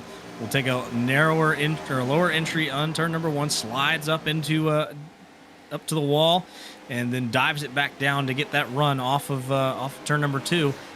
But Carpenter got through there a little bit better and put about a car length, maybe 2 now, on that 21 car as they round turn number 3 and 4. Still looking on as Lewandowski now has a run on the 90 car of Bobby Blazer. Will not take the run, and they will stay nose to tail heading off into 1. Just kind of making sure you get a great opportunity to make a pass here, and Lewandowski get a nice run off of 2. That's a clean pass there if he can get back to the gas here through the middle of the corner, and does a great job to get by Blazer there. Great pass by Thomas Lewandowski to move himself solidly back up into the top 5 for the first time in about, I want to say, been about 60 laps since we've seen Lewandowski in the top 5 for due sure. to pit strategy. So the rebound, I'd call it a successful rebound for Lewandowski here, as he has successfully made it back up into the top 5, and now Carpenter right behind him looking to take the fight back to Bobby Blazer, excuse me. close moment there off of turn number 1. There'll be nose to tail, bumper to bumper once again down into turn number 1.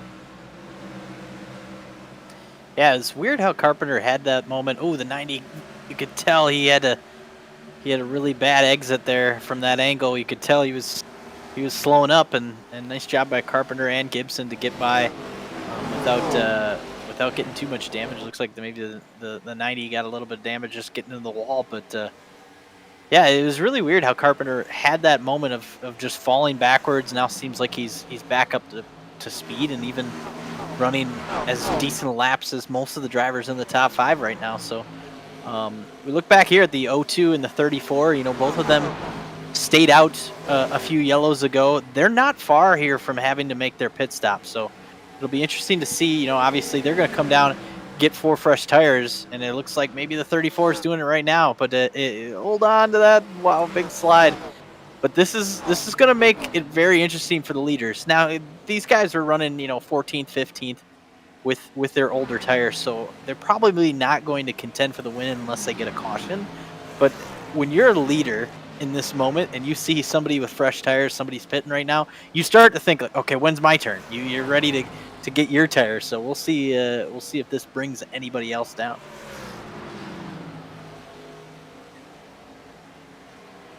Bobby Blauer slowly makes his way to his pit box to receive those new tires, and yeah, we're about to see the tire difference here. Ooh, that was a big smack of the wall there for the 01 of Trey Patton there. Not been having a great night. That 01 car has, as he will dive down the inside and slowly let everybody by. But for Blowers, who now makes his way back onto the racing surface, we're about to see that tire advantage live, as when he gets up to speed here, just the corner difference and how much these new tires mean as he gets going around down into turn number 3, able to stick it right down there on the apron in turn number 3 and 4.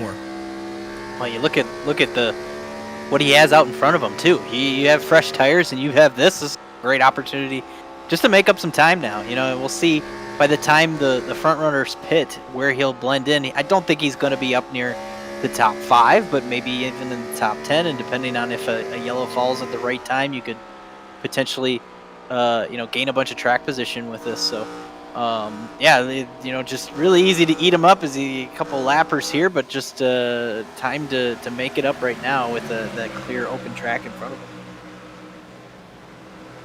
So 44 laps to go in the event. Everyone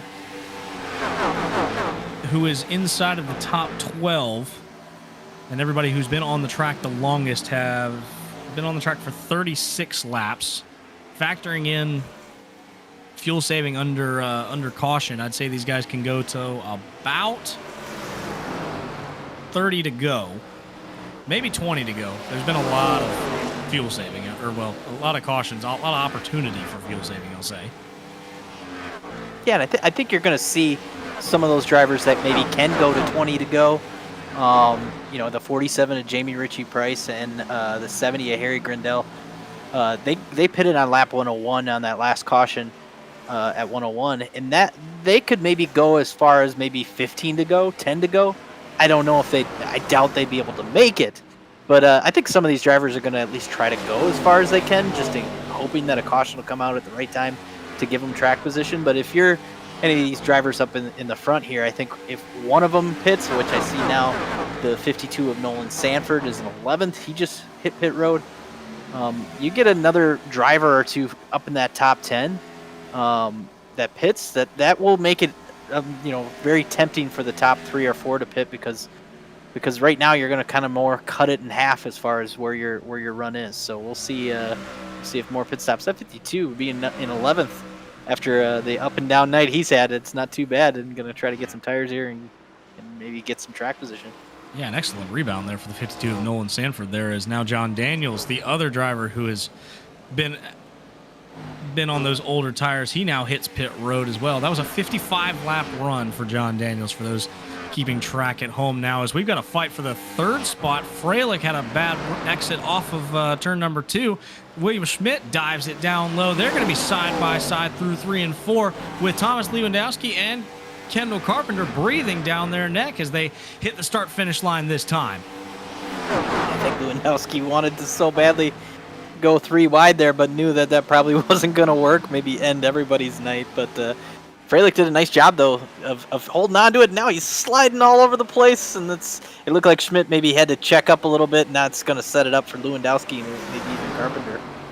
I mean, pouncing like a panther was Thomas Lewandowski. A slip up from Freilich makes William Schmidt check up, and Lewandowski goes around both of them and now has clean air to try and run down Larry Pace, who has just been the class of the field the entire night now as Carpenter is underneath Freilich and has to back out of it there.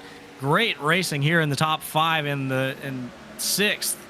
There is Jack Painters along for the ride trying to get it done on William Schmidt here. This is the group, I think, where it's going to be it's who blinks first in terms of coming down and getting those tires, because now John Felber has hit pit road as well in the 03. So more guys are back in the middle of this pack know that they can make it from here, definitely.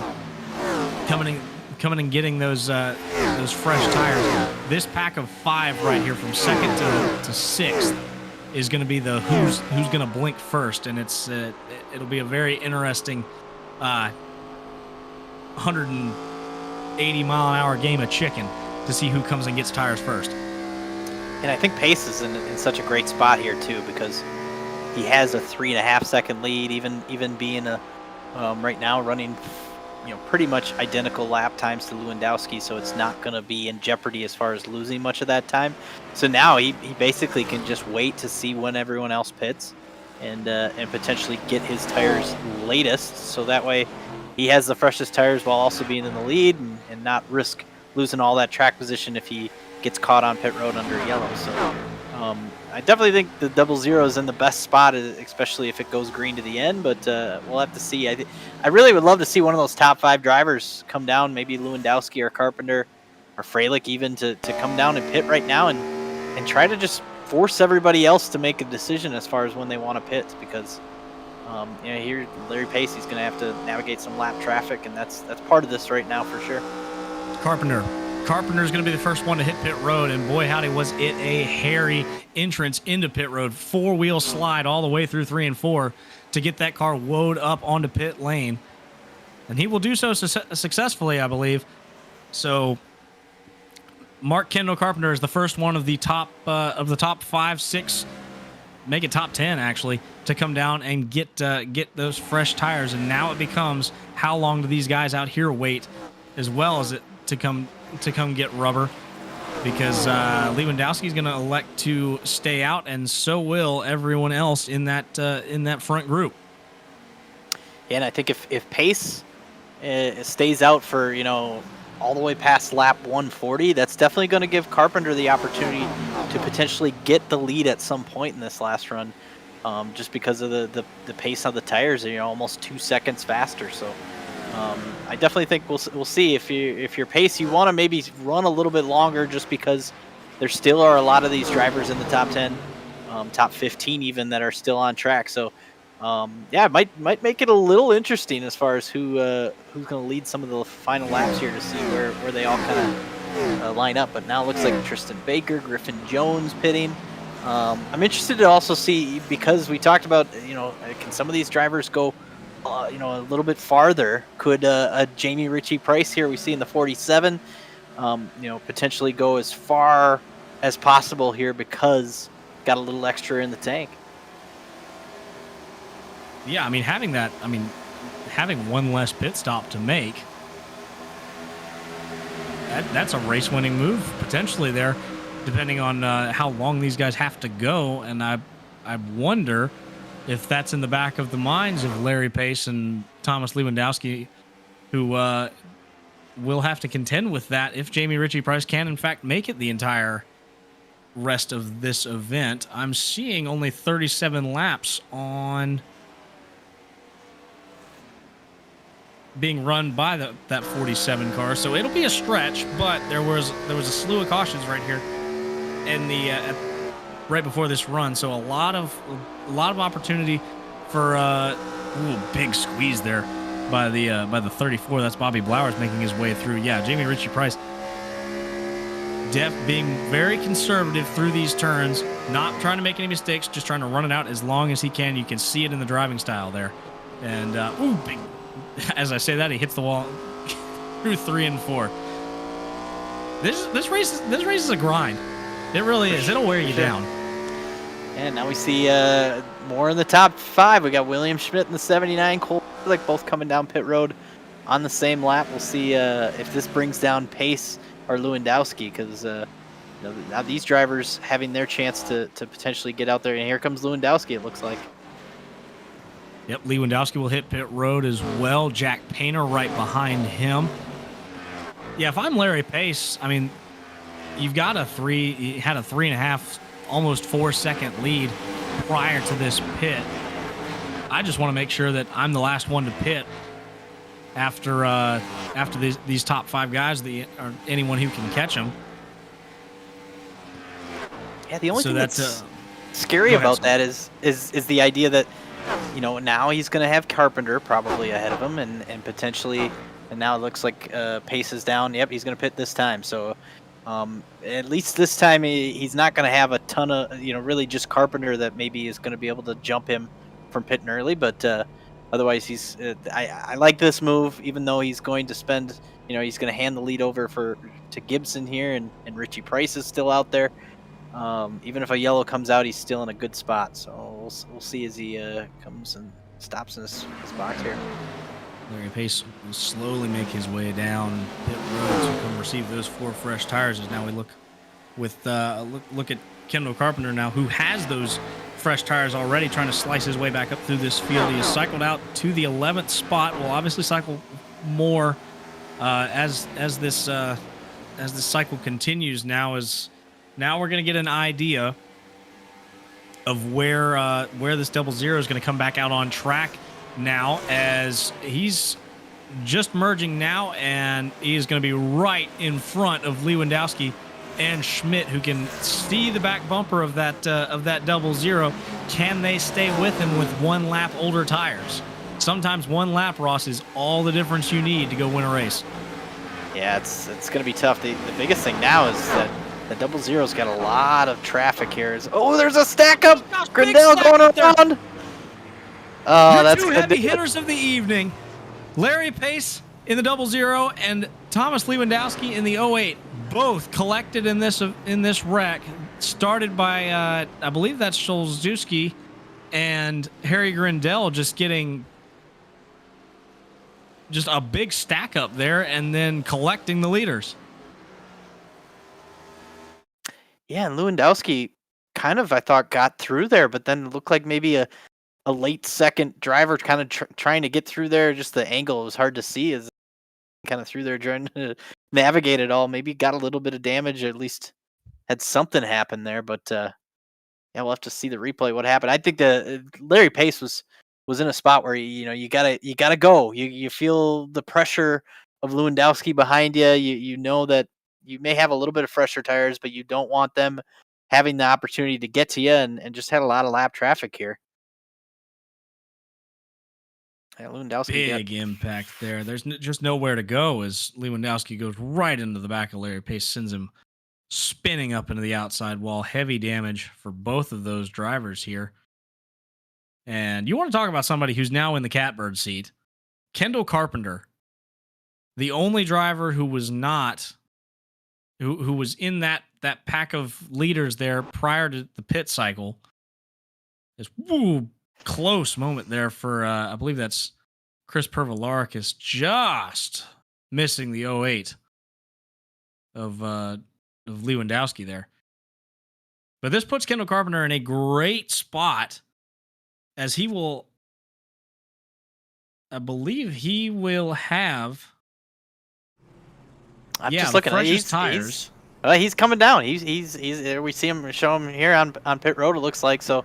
Obviously he did pit early and, had probably 15, 20 laps on his tires. So with 22 to go, he probably feels that you're not going to be able to hold off anybody by staying out there. So he's going to come down and get tires. But I think a lot of the guys on, the freshest amount of tires there were behind him. So either they're going to stay out here and try to gain some track position, but be on older tires. So I guess ultimately for Carpenter, it gave him an opportunity just to make a decision whether he wants to have track position with older tires or fresh tires and go on offense here. But we're gonna have to see as the pack is going through. We're gonna have a bunch of wave arounds. It looks like pretty much ninth on back is gonna wave around here. But Ethan Corder and Jamie Ritchie Price, we saw them running as long as they could on that last run, and they have a great opportunity now to grab the lead and grab the track position. Yeah, that strategy has paid dividends as they will inherit the lead solidly. It's gonna be 10 cars who now have fresh tires and will start at the front of the field, compared to everyone else who will have 6, 7, 11 lap old tires when we get going again. So a huge advantage here to this top 10 who have played this strategy so well. A really unfortunate incident for your front runners Larry Pace and Thomas Lewandowski to get caught up in. We'll have to see if that pace that they've had all night is enough to slice up through this field. We're going to have 20, I believe it's going to be 20 to go when we get back green. A 20-lap sprint to the finish on older tires. I don't like their odds. I can't wait. I can't wait to see who emerges on top. This is going to be a good one. Yeah, now you have four. I just was looking. Our top 4 drivers all started outside the top 10 tonight. So obviously, four guys that maybe didn't have the pace, at least single run pace as far as qualifying, but they've all survived this night, and though some of them maybe even we look at that 52 has been in some of the incidents, but sometimes caution falls at the right time. It can really change your fortune. So what's really going to be interesting now, we've seen these restarts, cautions kind of bring out more cautions, but with all those waiver rounds, it's single file back there. We see a lot of these drivers that are going to be single file. So, and now it looks like we're going to add another lap. So, it's maybe they're going to try to, they're going to stay single file, it looks like. But yeah, this is going to be wild to see what happens as far as we have all these unknowns that maybe haven't been up here at all tonight.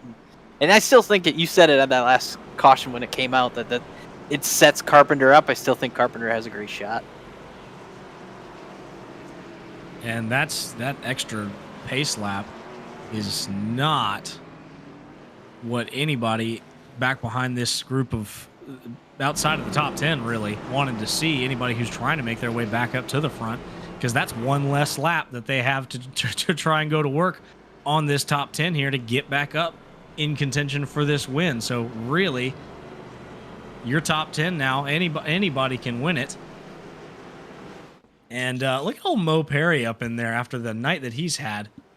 Up and down. Nolan Sanford as well. Those two drivers have been up and into both walls, backwards multiple times. Sitting there 3rd and 4th with 19 to go when we come green. And another guy, Bobby Blowers, we saw him on the old tires a few runs ago and then had to kind of short pit there and now back up in the top 5. Here we go. Green this time. Pace car dives onto pit road. The field is in the hands of Ethan Corder and Jamie Ritchie Price. There is your front row into the Geico restart zone. Corder gets a great jump. He will be long gone by the time they get to 1. And there's a big stack up there on the outside. Ritchie Price gets turned into the outside wall. Caution is back out. Blowers is involved. We will re-rack and restack, and that is a horrible way for Jamie Ritchie Price's night to end after playing the strategy so well, running long in that last green flag run, to end up, it looked like he missed a shift and ends up backwards in the outside wall. Unbelievable. Yeah, it's we'll have to take a look here to see what happened. I don't know. It's like a little bit, couple stack ups. Yeah, maybe. Oh, just got a little sideways there. Some wheel spin. Yeah. Spin out of your outside pole restarter in Jamie Ritchie Price. Very interesting. On new tires, too. So that is something that we haven't seen rear its head in all the restarts that we've had. We haven't seen that rear its head all night up until now.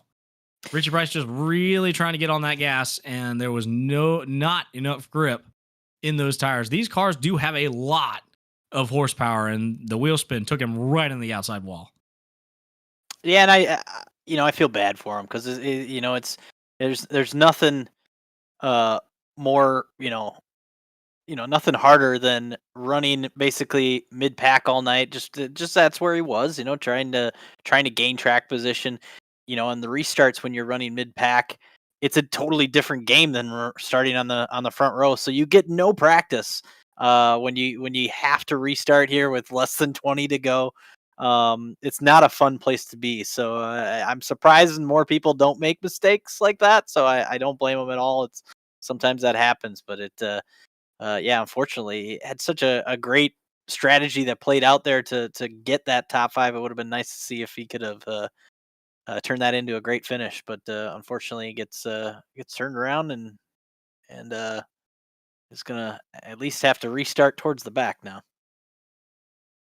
Nowhere to go for the 52 of Nolan Sanford, who has now, I think, found himself in the one spot that he hadn't been all night, or at one point in the night or another, is underneath another car. So Nolan Sanford bats for the cycle.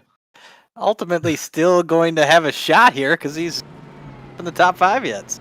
Oh, for sure. Now there is heavy damage there to the left side, that left corner, sure. As you saw it when we rode on board. And Kendall Carpenter to his outside, the nose on that 20 car is caved in. He's got damage as well. So, I mean, to have to contend with this damage and these other guys up here who are going to be hungry for a win. If we can get back going green here again, this is going to be a great shootout.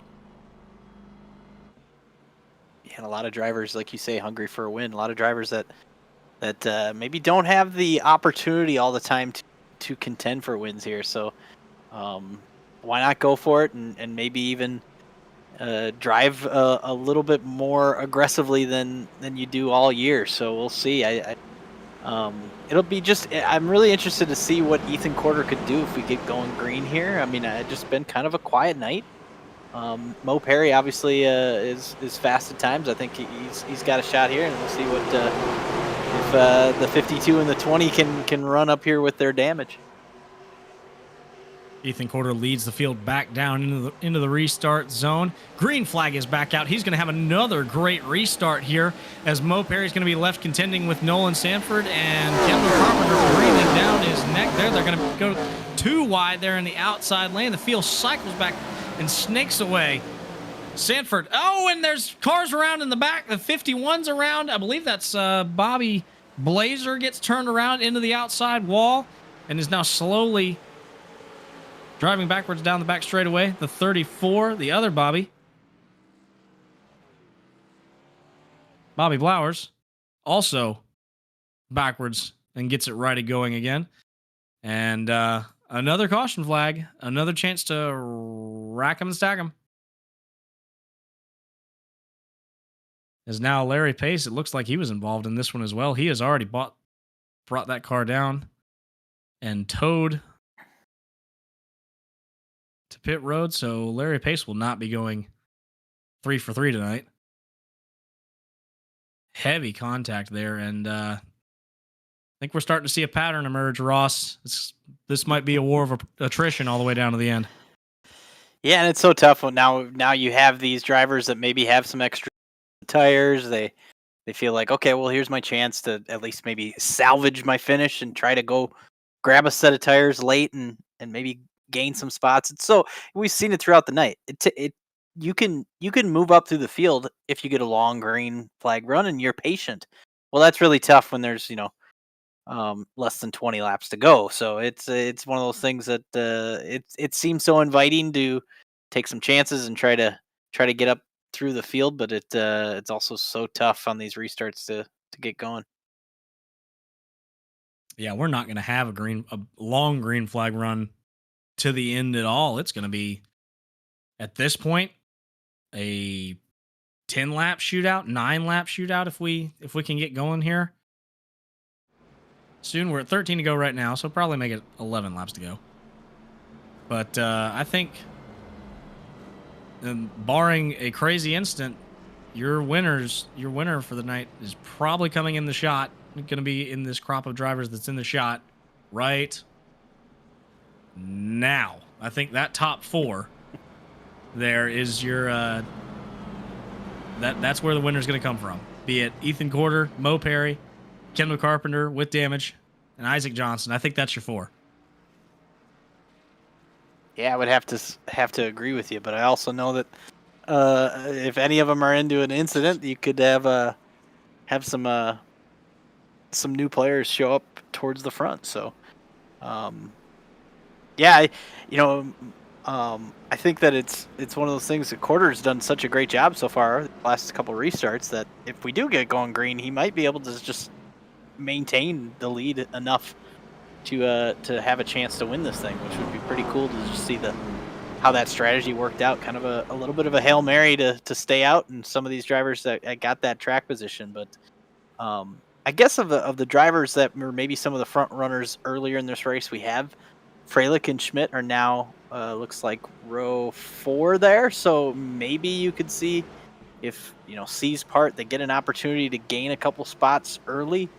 Maybe they could put on a show and potentially try to at least get back to the podium here. We'll see. Excited to see how this goes. Hopefully we keep it green. That would be a very impressive run from those two to come back from the 4th row back. We're going to be 11 to go when we take the green flag this time. Ethan Corder elects the outside lane this time. He will lead him down into the restart zone here. Gets another good launch there. Ooh, Kendall Carpenter almost lost it there into the outside wall once again.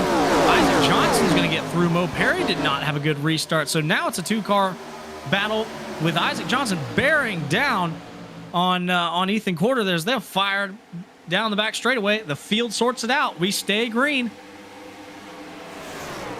Yeah, it looks like Isaac Johnson's going to have a chance here. Going to look to the outside. I think this is a nice spot if he can stay there off of 4.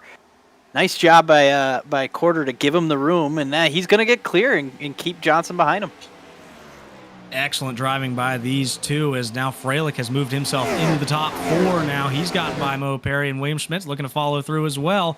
But meanwhile, back up front, it's the Ethan Corder and Isaac Johnson show. They're still nose to tail there. Johnson fires it down underneath of Corder. They're going to be side by side coming through 3 and 4. Give the advantage back to Corder. He will still maintain control as they come back to the line this time. 9 laps to go.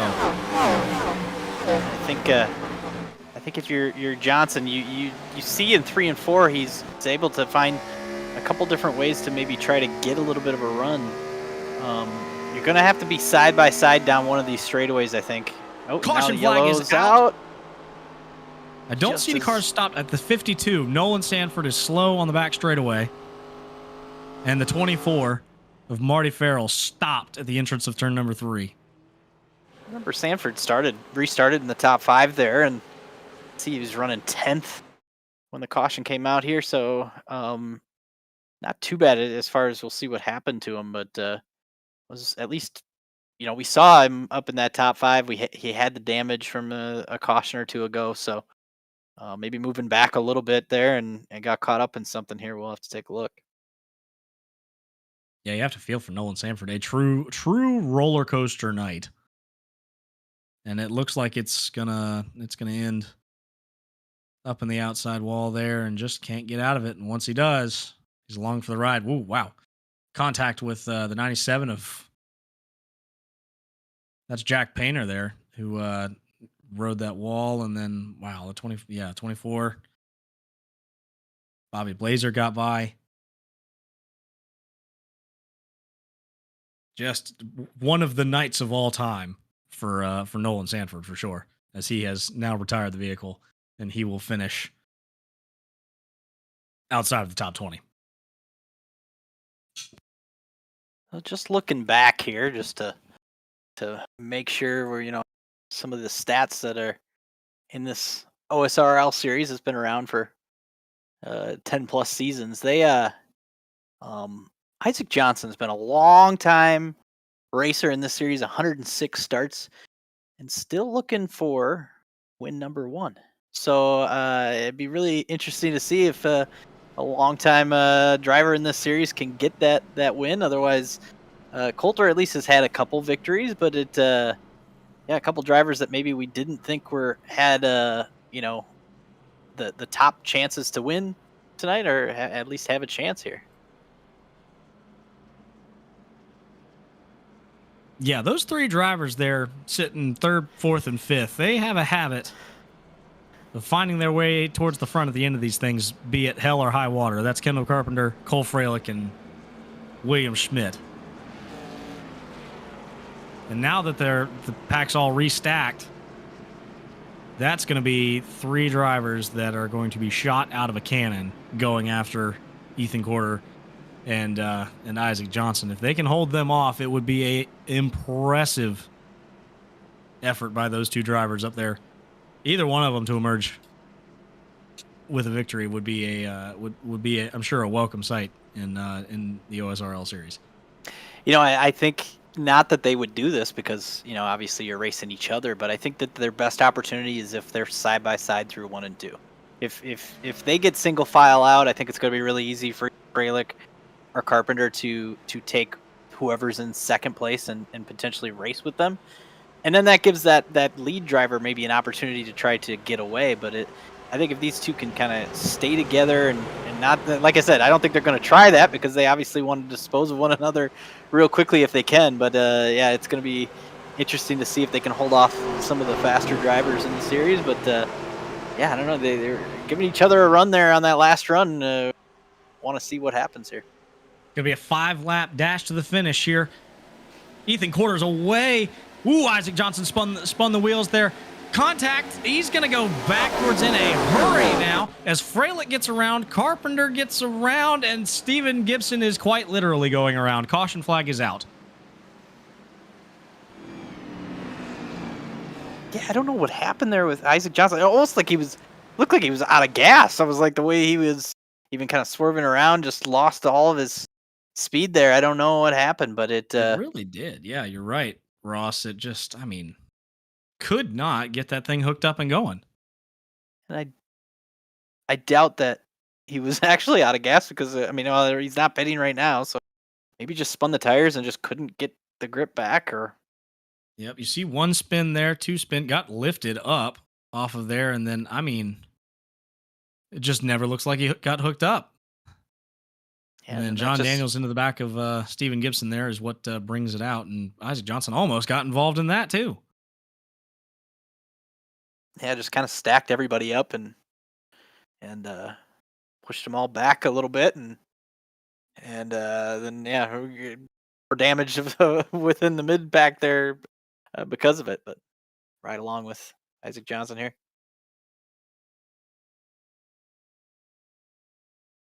You can see the rear end getting lifted up off the ground. And then I think what was happening here was he realized that, whoa, what a effort to stay out of the passenger side of Steven Gibson's car. I think what was happening was Isaac Johnson was doing the correct thing to do and being a good patron of iRacing and not trying to make the corner going in at a incredibly acute angle, getting out of the gas, trying to make the corner safely instead of slamming back up onto the track at full throttle.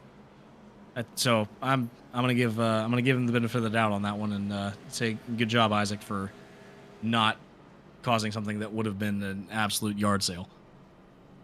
Yeah, for sure.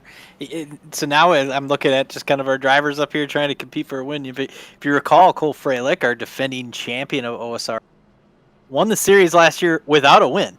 And that was something that I think was kind of almost. I remember him even saying last year towards the end of this, like almost he felt that was more impressive than having a season where he had multiple wins. So I just looking at their schedule, he hasn't. Better look again, making sure he hasn't won this year other than the opening season dual race at Daytona, and I would say he would probably not really count that. But so yeah, a guy that's maybe though he's been fast and obviously a champion, has not brought home a lot of checkered flags lately. So I think as much as some of these guys up here that gain that track position are hungry, I imagine Freilich is also super hungry for a win. Absolutely, not having a win this season, in the midst of a tough championship battle with the likes of Joe Armstrong, who is not here tonight, so that will certainly have a swing in the points. Freilich really looking for a great finish here tonight, as well as Kendall Carpenter, who's down in, like, outside the top 10 in points after having a phenomenal season last season in the Premier Series. Not really having the season in points that he would like for sure. A great opportunity for him to get a good finish here tonight. But all eyes right now are on Ethan Corder. If he can hold these guys off and get a win for himself, it would be an amazing sight here as green flag is back out. Corder gets a good jump. The 15 and 20 are going to be side by side when they head off into turn number 1, and the 18 of Corder is trying to scoot away. We talked about it all night. It takes a lap or two to set up a pass, and with it just being a 2-lap shootout, Freilich going to look to the inside, outside. If he gets an opportunity to be side by side here, he's going to have a shot. And Carpenter looking on, maybe hoping to get a 3 wide. They're going to be side by side off of turn number 4. Cole Freilich with the advantage. He's going to have the lead solely as they head off into 1 for the final time. White flag in the air. Freilich's got it by a 1 car length advantage. Ooh, Corder slipped up right there, trying to get a better run off of 2. He's right there on his bumper. Can he make it stick? Dives down to the inside here. They're going to be side by side. Corder's got to make Cole Freilich out of turn number 4 will come to the checkered flag and claim his first win of the season as cars are slamming into the wall out behind him. Congratulations, Cole Freilich, who wins an absolute war of attrition here tonight in Darlington.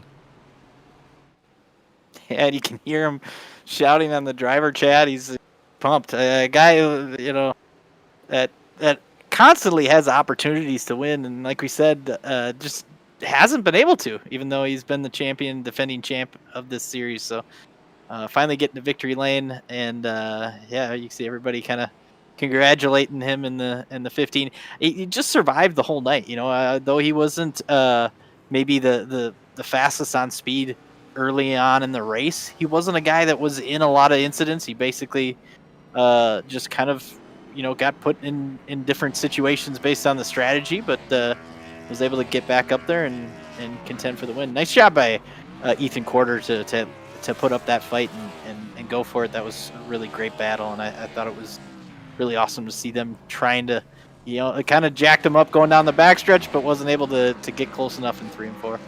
Yeah, a great fight being put up by Ethan Corder there. It's not easy to hold off Cole Freilich.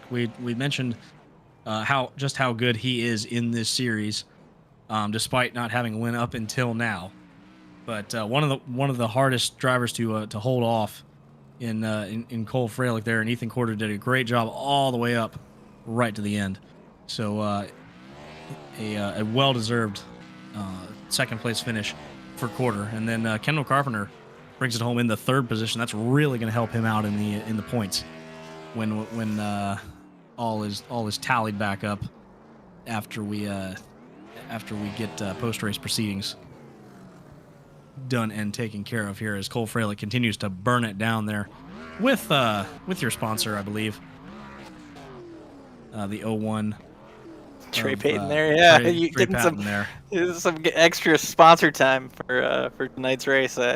Good on him. That was smart. Can't really blame him. You paid for it. You deserve it, right? Sure.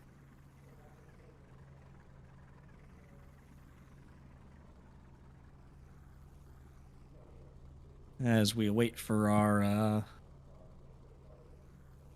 for our top three to file into the waiting booth. We got winner in P2. It looks like it here as we are going to interview our second place finisher, Ethan Corder here. Hello, Ethan. Congratulations on a second place finish here. Did you think you had anything to hold off Freilich? maybe I could have done a couple of things different, but I think he was one of the better cars this race. I just I got lucky on that yellow that got me to the front. So, P2 is not a bad day at all for hanging around P10 and got in a couple incidents. So yeah, not a bad day at all. Had fun. Definitely not. It looked like you had fun out there, holding off these guys for the better part of the last 30 to 40 laps or so, being up there from that fortuitous caution flag there in the middle of the pit cycle there. Did you have any idea that was that in your game plan? Were you counting on a caution to try and cycle you back up there? Yeah, definitely. It was either I was hoping for a caution or I would get some better tires at the end there. So, yeah, like I said, I got pretty lucky with the yellow, and it got me a good position. So that's kind of only reason why I'm up here. Yeah, and like I said, congrats to Cole. He drove a great race, great finish at the end there. So, and I didn't want to wreck him. I know I think he's in a championship fight, and I'm just a part timer. So, well, it was great to see a new face up there contending with the regulars in this one. Me specifically, I wouldn't consider myself a new face. Maybe recently, but for sure. Well, fair enough. I'll give you that then. It's a different face up there at the front. It's great to see. Let's go with that. Yeah, we like that a lot better. Alrighty. Moving on to next week. Will you be? You said you're a part timer. Will you be around? Next week is the new Portland Raceway. Will you be around for that one? And are you looking forward to it? Probably not. I do have the track. It just runs a little crappy on my computer. So probably best if I avoid that race and go on to the next one. But yeah, that'd be that. If I could run that race, that'd be a fun race. Portland's a new track. And a lot of wild cards there, so that should be a fun watch. Absolutely. Well, if we can't see you in Portland, can we count on you in Vegas? Vegas would be the next race there in 2 weeks' time. Or when's the next time that we can count on seeing Ethan Corder on track? I don't know. I've kind of just been like on a if I feel like basis. So if I feel like it, if I feel like I want to run Vegas, I'll run it, I guess. But I wanted to run this race because I really like Darlington. And it's a longer race, so I felt like I could have worked my way up and just kind of avoided everything and get a good result. And that's what happened. Well, we look forward to seeing you on track once again in a future race. Congratulations. In the future, yeah. In the future, we'll just leave it at that. There, congratulations once again on your second place finish. A great run for you tonight to bring it home in an absolute grind of a race. Yeah, that was a little rough. There were a couple of rough patches. Hey, well, you got there, and that's what's important. So, congratulations once again. Go celebrate your second place finish, and thanks for talking to us, Ethan. Yep, thank you, guys. And now we'll bring up our third place finisher for Ross to interview, Kendall Carpenter. Kendall, you got us? Yes, sir. How you guys doing? It's been a while. Doing good. Yeah, it's nice to chat with you. I know that the third place tonight, up and down night, obviously, but at least able to get back up there and get a decent finish out of it. What else did you need tonight to maybe even have a shot at the win towards the end there? Oh my gosh, I needed my front end to still be on the car. That's what I needed. Yeah, Darlington is a tough racetrack for me. This is probably my worst oval. So I was pretty surprised I did as well as I did. And I pitted early on that pit cycle, and I felt like even if it went green, I probably would maybe finish second. And then when that caution came out, I was able to get tires again. I was like, "Ooh, I have a chance to win." And then the guy in second spun the tires. Yeah, tough. Sometimes just being whatever luck goes your way with a narrow racetrack here at Darlington. But we saw middle of the race. You kind of had a moment where you kind of just maybe even got in the wall a little bit, went backwards a little bit. Talk about like just the rhythm of Darlington and how like hard it is to kind of get back going when that happens, when you have a setback kind of just in the middle of a green flag run. Yeah, we had stop starts, just cautions, and I was pretty good on the short runs. I knew I was trying to see if I can maybe pass Larry and just catch him under caution and take the lead and kind of control the race. And once we did that, had that green flag run, I was just completely out of rhythm, and I just had to back it down and calm myself down and just try to focus on my tires and just drive back through the guys. And that's pretty much what I did. So we've seen you pretty much in every race this season and running them all, but maybe not as far up in the point standings as you want to be. What's your outlook for the rest of the season, and what's maybe some of your goals? Yeah, I had a very tough start to the season. I started the season how I ended last season. And over the past 3 weeks now, or about 4 weeks now, I've had consistent finishes in the top 10, and especially a second last week at Michigan, and a third tonight. That's going to really set me up. We're going to Portland next week. I'm not excited about that. I'm probably not going to do good there, but at least the next 4 races after that are 1.5 miles and a short track. So I think I'm going to do pretty good there. I can get back up. I'm trying to get a top 10 finishing points. For sure. Sounds like a great goal. Thank you for chatting with us tonight. Before we let you go, if you have anyone to thank, go right ahead right now. Oh man, I just want to thank you guys. It's like I haven't seen you guys all season. I don't know where you guys been. Yeah, so I mean, it's good to see you guys again. So thank you for putting on the broadcast for us, so we can go back and watch it later. For sure. Thanks for putting on a show and having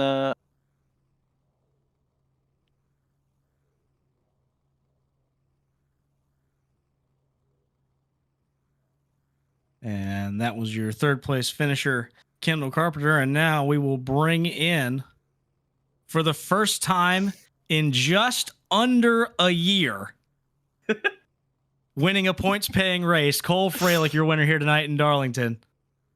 Take us through that last restart there, getting by Ethan Corder there in 2 laps. How did you do it?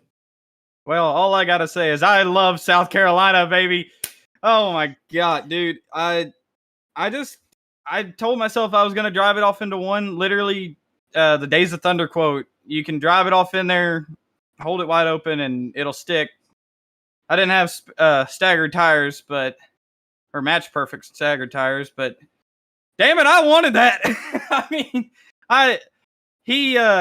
he messed up by blocking the bottom on me. And I was like, okay, if I just drive it off into 3 here on the top, I know I can stick it because I was doing it all race. I just was kind of going through the motions of doing that and didn't really go for it. But once he did that, I just knew I could drive it around the outside on him. I did that in a next gen league 3-4 weeks ago, actually. Same literal finish style like that. But dude, I was screaming on the radio. I haven't won here. I was this morning. I was thinking about it. And I honestly didn't know if I was ever gonna win in OSRL again. So yeah, to get a win at Darlington, I freaking love it. I have the Baruco car, the hometown car for me. That's where my girlfriend's from. It's about an hour from me, less than that. So growing up, I always watched Baruco, and to win in the Baruco car it's just damn cool, man. Well, it all came together for you and right at the perfect time. So nice job getting that win. It was a great race there right at the end for you guys to duel it out. Here's we've got the replay up and up on the broadcast. But take us through just the ebb and flow of Darlington. This was a grindy race with a lot of wrecks coming right like back to back to back, and then you get long green flag runs. How do you manage just getting through an event like this where it's, I mean, this was a long event, and then for you to come out on top after it all, an incredibly impressive effort. I mean, I just think a lot of guys, when they look at Darlington, they think that they could just drive it off in there. And the way Darlington is, you have to, everything you've learned about this car, you have to dial it back. You got to lift off earlier. You got to cruise it through the turns. You can't just drive it off deep unless it's literally like a mad dash like the end of that race. So a lot of guys seem to struggle with that. A lot of guys seem to struggle with just setting up a pass, backing out, going into the turn. Because let's face it, we can't fit 2 cars into turn 1 normally. Like, you guys aren't going to make it if you just stick there side by side. So one guy's got to always back out of that. And a lot of guys, I think a lot of incidents there came about because of that. So, I mean, as long as you know your racecraft and you got good racecraft, this track will reward you. And I think it was Ricky Craven. He said one time that you got to race this racetrack. You cannot focus on other cars. You have to race the track itself. And a lot of guys, they get focused on these battles because, let's face it, mid-pack, you're in a madhouse. Like, it is an absolute just crazy madhouse. I got stuck back there with Schmitty, and we were just fighting like dogs trying to get through there. I felt like I was in Top Gun. But, yeah, I mean, you just gotta be patient with it. A lot of people get over their head. They run too hard. They burn their tires up. They suffer on the back of the end of the run. You got to be patient. You got to save your tire. It'll reward you in the end. And Darlington's one of those tracks where, like, it's very old school. So if you're an old school driver, it's just it comes natural to you. If you're a newer school driver where everything's a mile and a half, it's going to be difficult.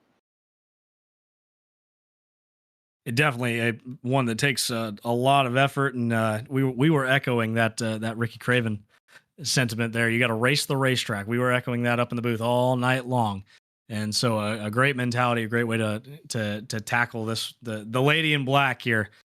And you've definitely done that here tonight. So congratulations once again. Looking ahead next week, the brand new to iRacing, Portland Raceway. How are you feeling about that one going into a road course after Darlington? Well, I ran FTF, their IndyCar series. They did their, I think it was the second race of the season we did there. And I struggled, but I think honestly that was a big struggle with the IndyCar. So I think going into that with the ARCA car, we might be okay. Track has a lot of grip. Car will probably have a lot of grip, and it's very flat, so you don't have to worry about elevation change kicking you around. So I think I'll be good in that aspect. I probably won't run top 3. I mean, I did. Excuse me. I ran third at Montreal, so we're doing solid on the road courses this season. It'll really come down to who shows up. But I'm looking forward to Talladega. That'll be a good race for us. And just going through the rest of the season, there's a lot of good tracks for us. Well, definitely a lot to look forward to for tonight's winner, Cole Freilich here. Cole, before we let you go, do you have anybody to thank for your win tonight? Oh, I got a ton of people to thank tonight. First and foremost, Mo Perry did a freaking incredible job on this car. This is throwback to Casey Atwood's 1999 Castrol car. It just looks beautiful, man. And I can actually go see the real life Castrol car about an hour away. It's the car he flipped Daytona with. So the whole week, the running joke was I was going to flip the car tonight. Luckily, kept it on all 4 wheels. But yeah, Mo does an incredible job. He definitely is the most detail oriented when it comes to paint schemes. So I very much appreciate him with his prompt work on this and doing it detail by detail. He even slapped a little tribute logo for my dad on it that was in the form of the Bruco logo. So I think that's pretty cool. Pagoda Racing Insurance, that's a sponsor of my esports team, CFM Esports. They're good buddies with the owner of our esports team. So shout out to them. SimRap Market, that's a new brand that's I've kind of embraced fully. That I'm an ambassador for them now. So we got a new paint scheme in that aspect, and it looks incredible. The Kart Chaser cars still look good, so definitely shout out to Kart Chaser as always. Those boys gave me a place to lay my feet on for a year or two, so can never thank them enough for that one. And just thanks to Oates for putting on this league, man. I mean, I know he's going to be leaving at the end of the season, so it'll be interesting where it goes after that. And I appreciate you boys coming on board. I love watching your guys' coverage, and I love everything you do for this league. because you make us look good, and I still find myself going back watching those season 8 races because they were just freaking fantastic, man. Well, we appreciate that, man, and we appreciate you for putting on a great show here tonight. Congratulations once again, Cole Freilich, your winner here in Darlington. Thank you so much for talking to us, Cole. Go enjoy your win, and we'll see you. We'll be back on the call for Myrtle Beach on June 12th. So we'll see you then. All right, sounds good. I love short tracks, so hopefully we park the car right back where we left off. You know it, man. Go enjoy your night. Appreciate it.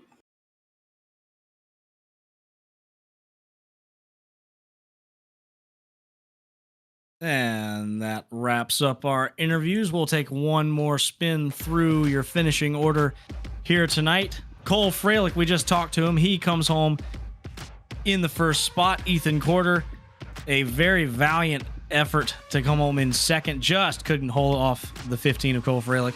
Kendall Carpenter brings home in third place. William Schmidt, a solid night, pretty much spent the entire time in the top 6 or so. He brings it home fourth. Bobby Blowers, an up and down night for him. Top 5 finish. Mo Perry as well. Same second verse, same as the first. Mo Perry to finish 6th. Chris Pervalarkis, didn't talk too much about him. He was in the back but winds up in the 7th spot. Harry Grindell as well comes home 8th. Tristan Baker, after spinning multiple times, comes home 9th. And Isaac Johnson will round out your top 10 in the 10th spot. Yeah, and our next page here, we see a mix of drivers with a mix of different things happening throughout the night. We saw Steven Gibson had kind of an up and down night, involved in a couple yellows, but also really fast, but able to come back in 11th. Jamie Ritchie Price, we talked about, that restart late and had a shot up at the front row, but still able to finish 12th. Griffin Jones, John Daniels, John Felber, John, I got to say this right, Scholzwiski, I'm guessing. We'll go with that. Michael Deitch in the 57 comes home 17th. One lap down, the 24, Marty Farrell, and then some of our other drivers that were multiple laps down, Levi Wolf and Jack Painter in 20th. Thomas Lewandowski, your pole sitter tonight, will finish in the 21st spot after having such a strong, promising run. A very disappointing night for him. Bobby Blazer finishes in the 22nd spot. Nolan Sanford, up and down, ultimately finishing in the down. Night brings it home 23rd. Trey Patton struggled all night, but still managed to soldier at home there in 24th. Larry Pace as well, a dominating run. Caught up, unfortunately, in the same instant that took out Lewandowski. He comes home in the 25th spot. Gavin Newton will finish 26th. Henry Kohlhoff, after Henry was up there dicing it up in the top 3 for multiple instances there, but unfortunately caught up and in an instant, and will finish in the 27th spot. Dominic Barbagallo, 28th. Philip Kraus as well, another driver who had a great run, will be scored in the 29th spot. And Braden Movick made that daring charge towards the front of the field from starting in 26th. Unfortunately, will finish 30th to round out the field in this one. And Shane Sweeney as well brings it home in the 31st spot. That's just about gonna wrap it all up here for us at Split Second Broadcasting. Thank you so much for watching. This has been race number 9 of the OSRL Premier Series at Darlington. We will be back on June 12th for coverage of the 16th race at Myrtle Beach in 1 month and 1 week's time. Thank you so much for watching. I've been Hunter Brittle alongside Ross Brockman in the booth with Jeff Johnson producing. Good night, everyone.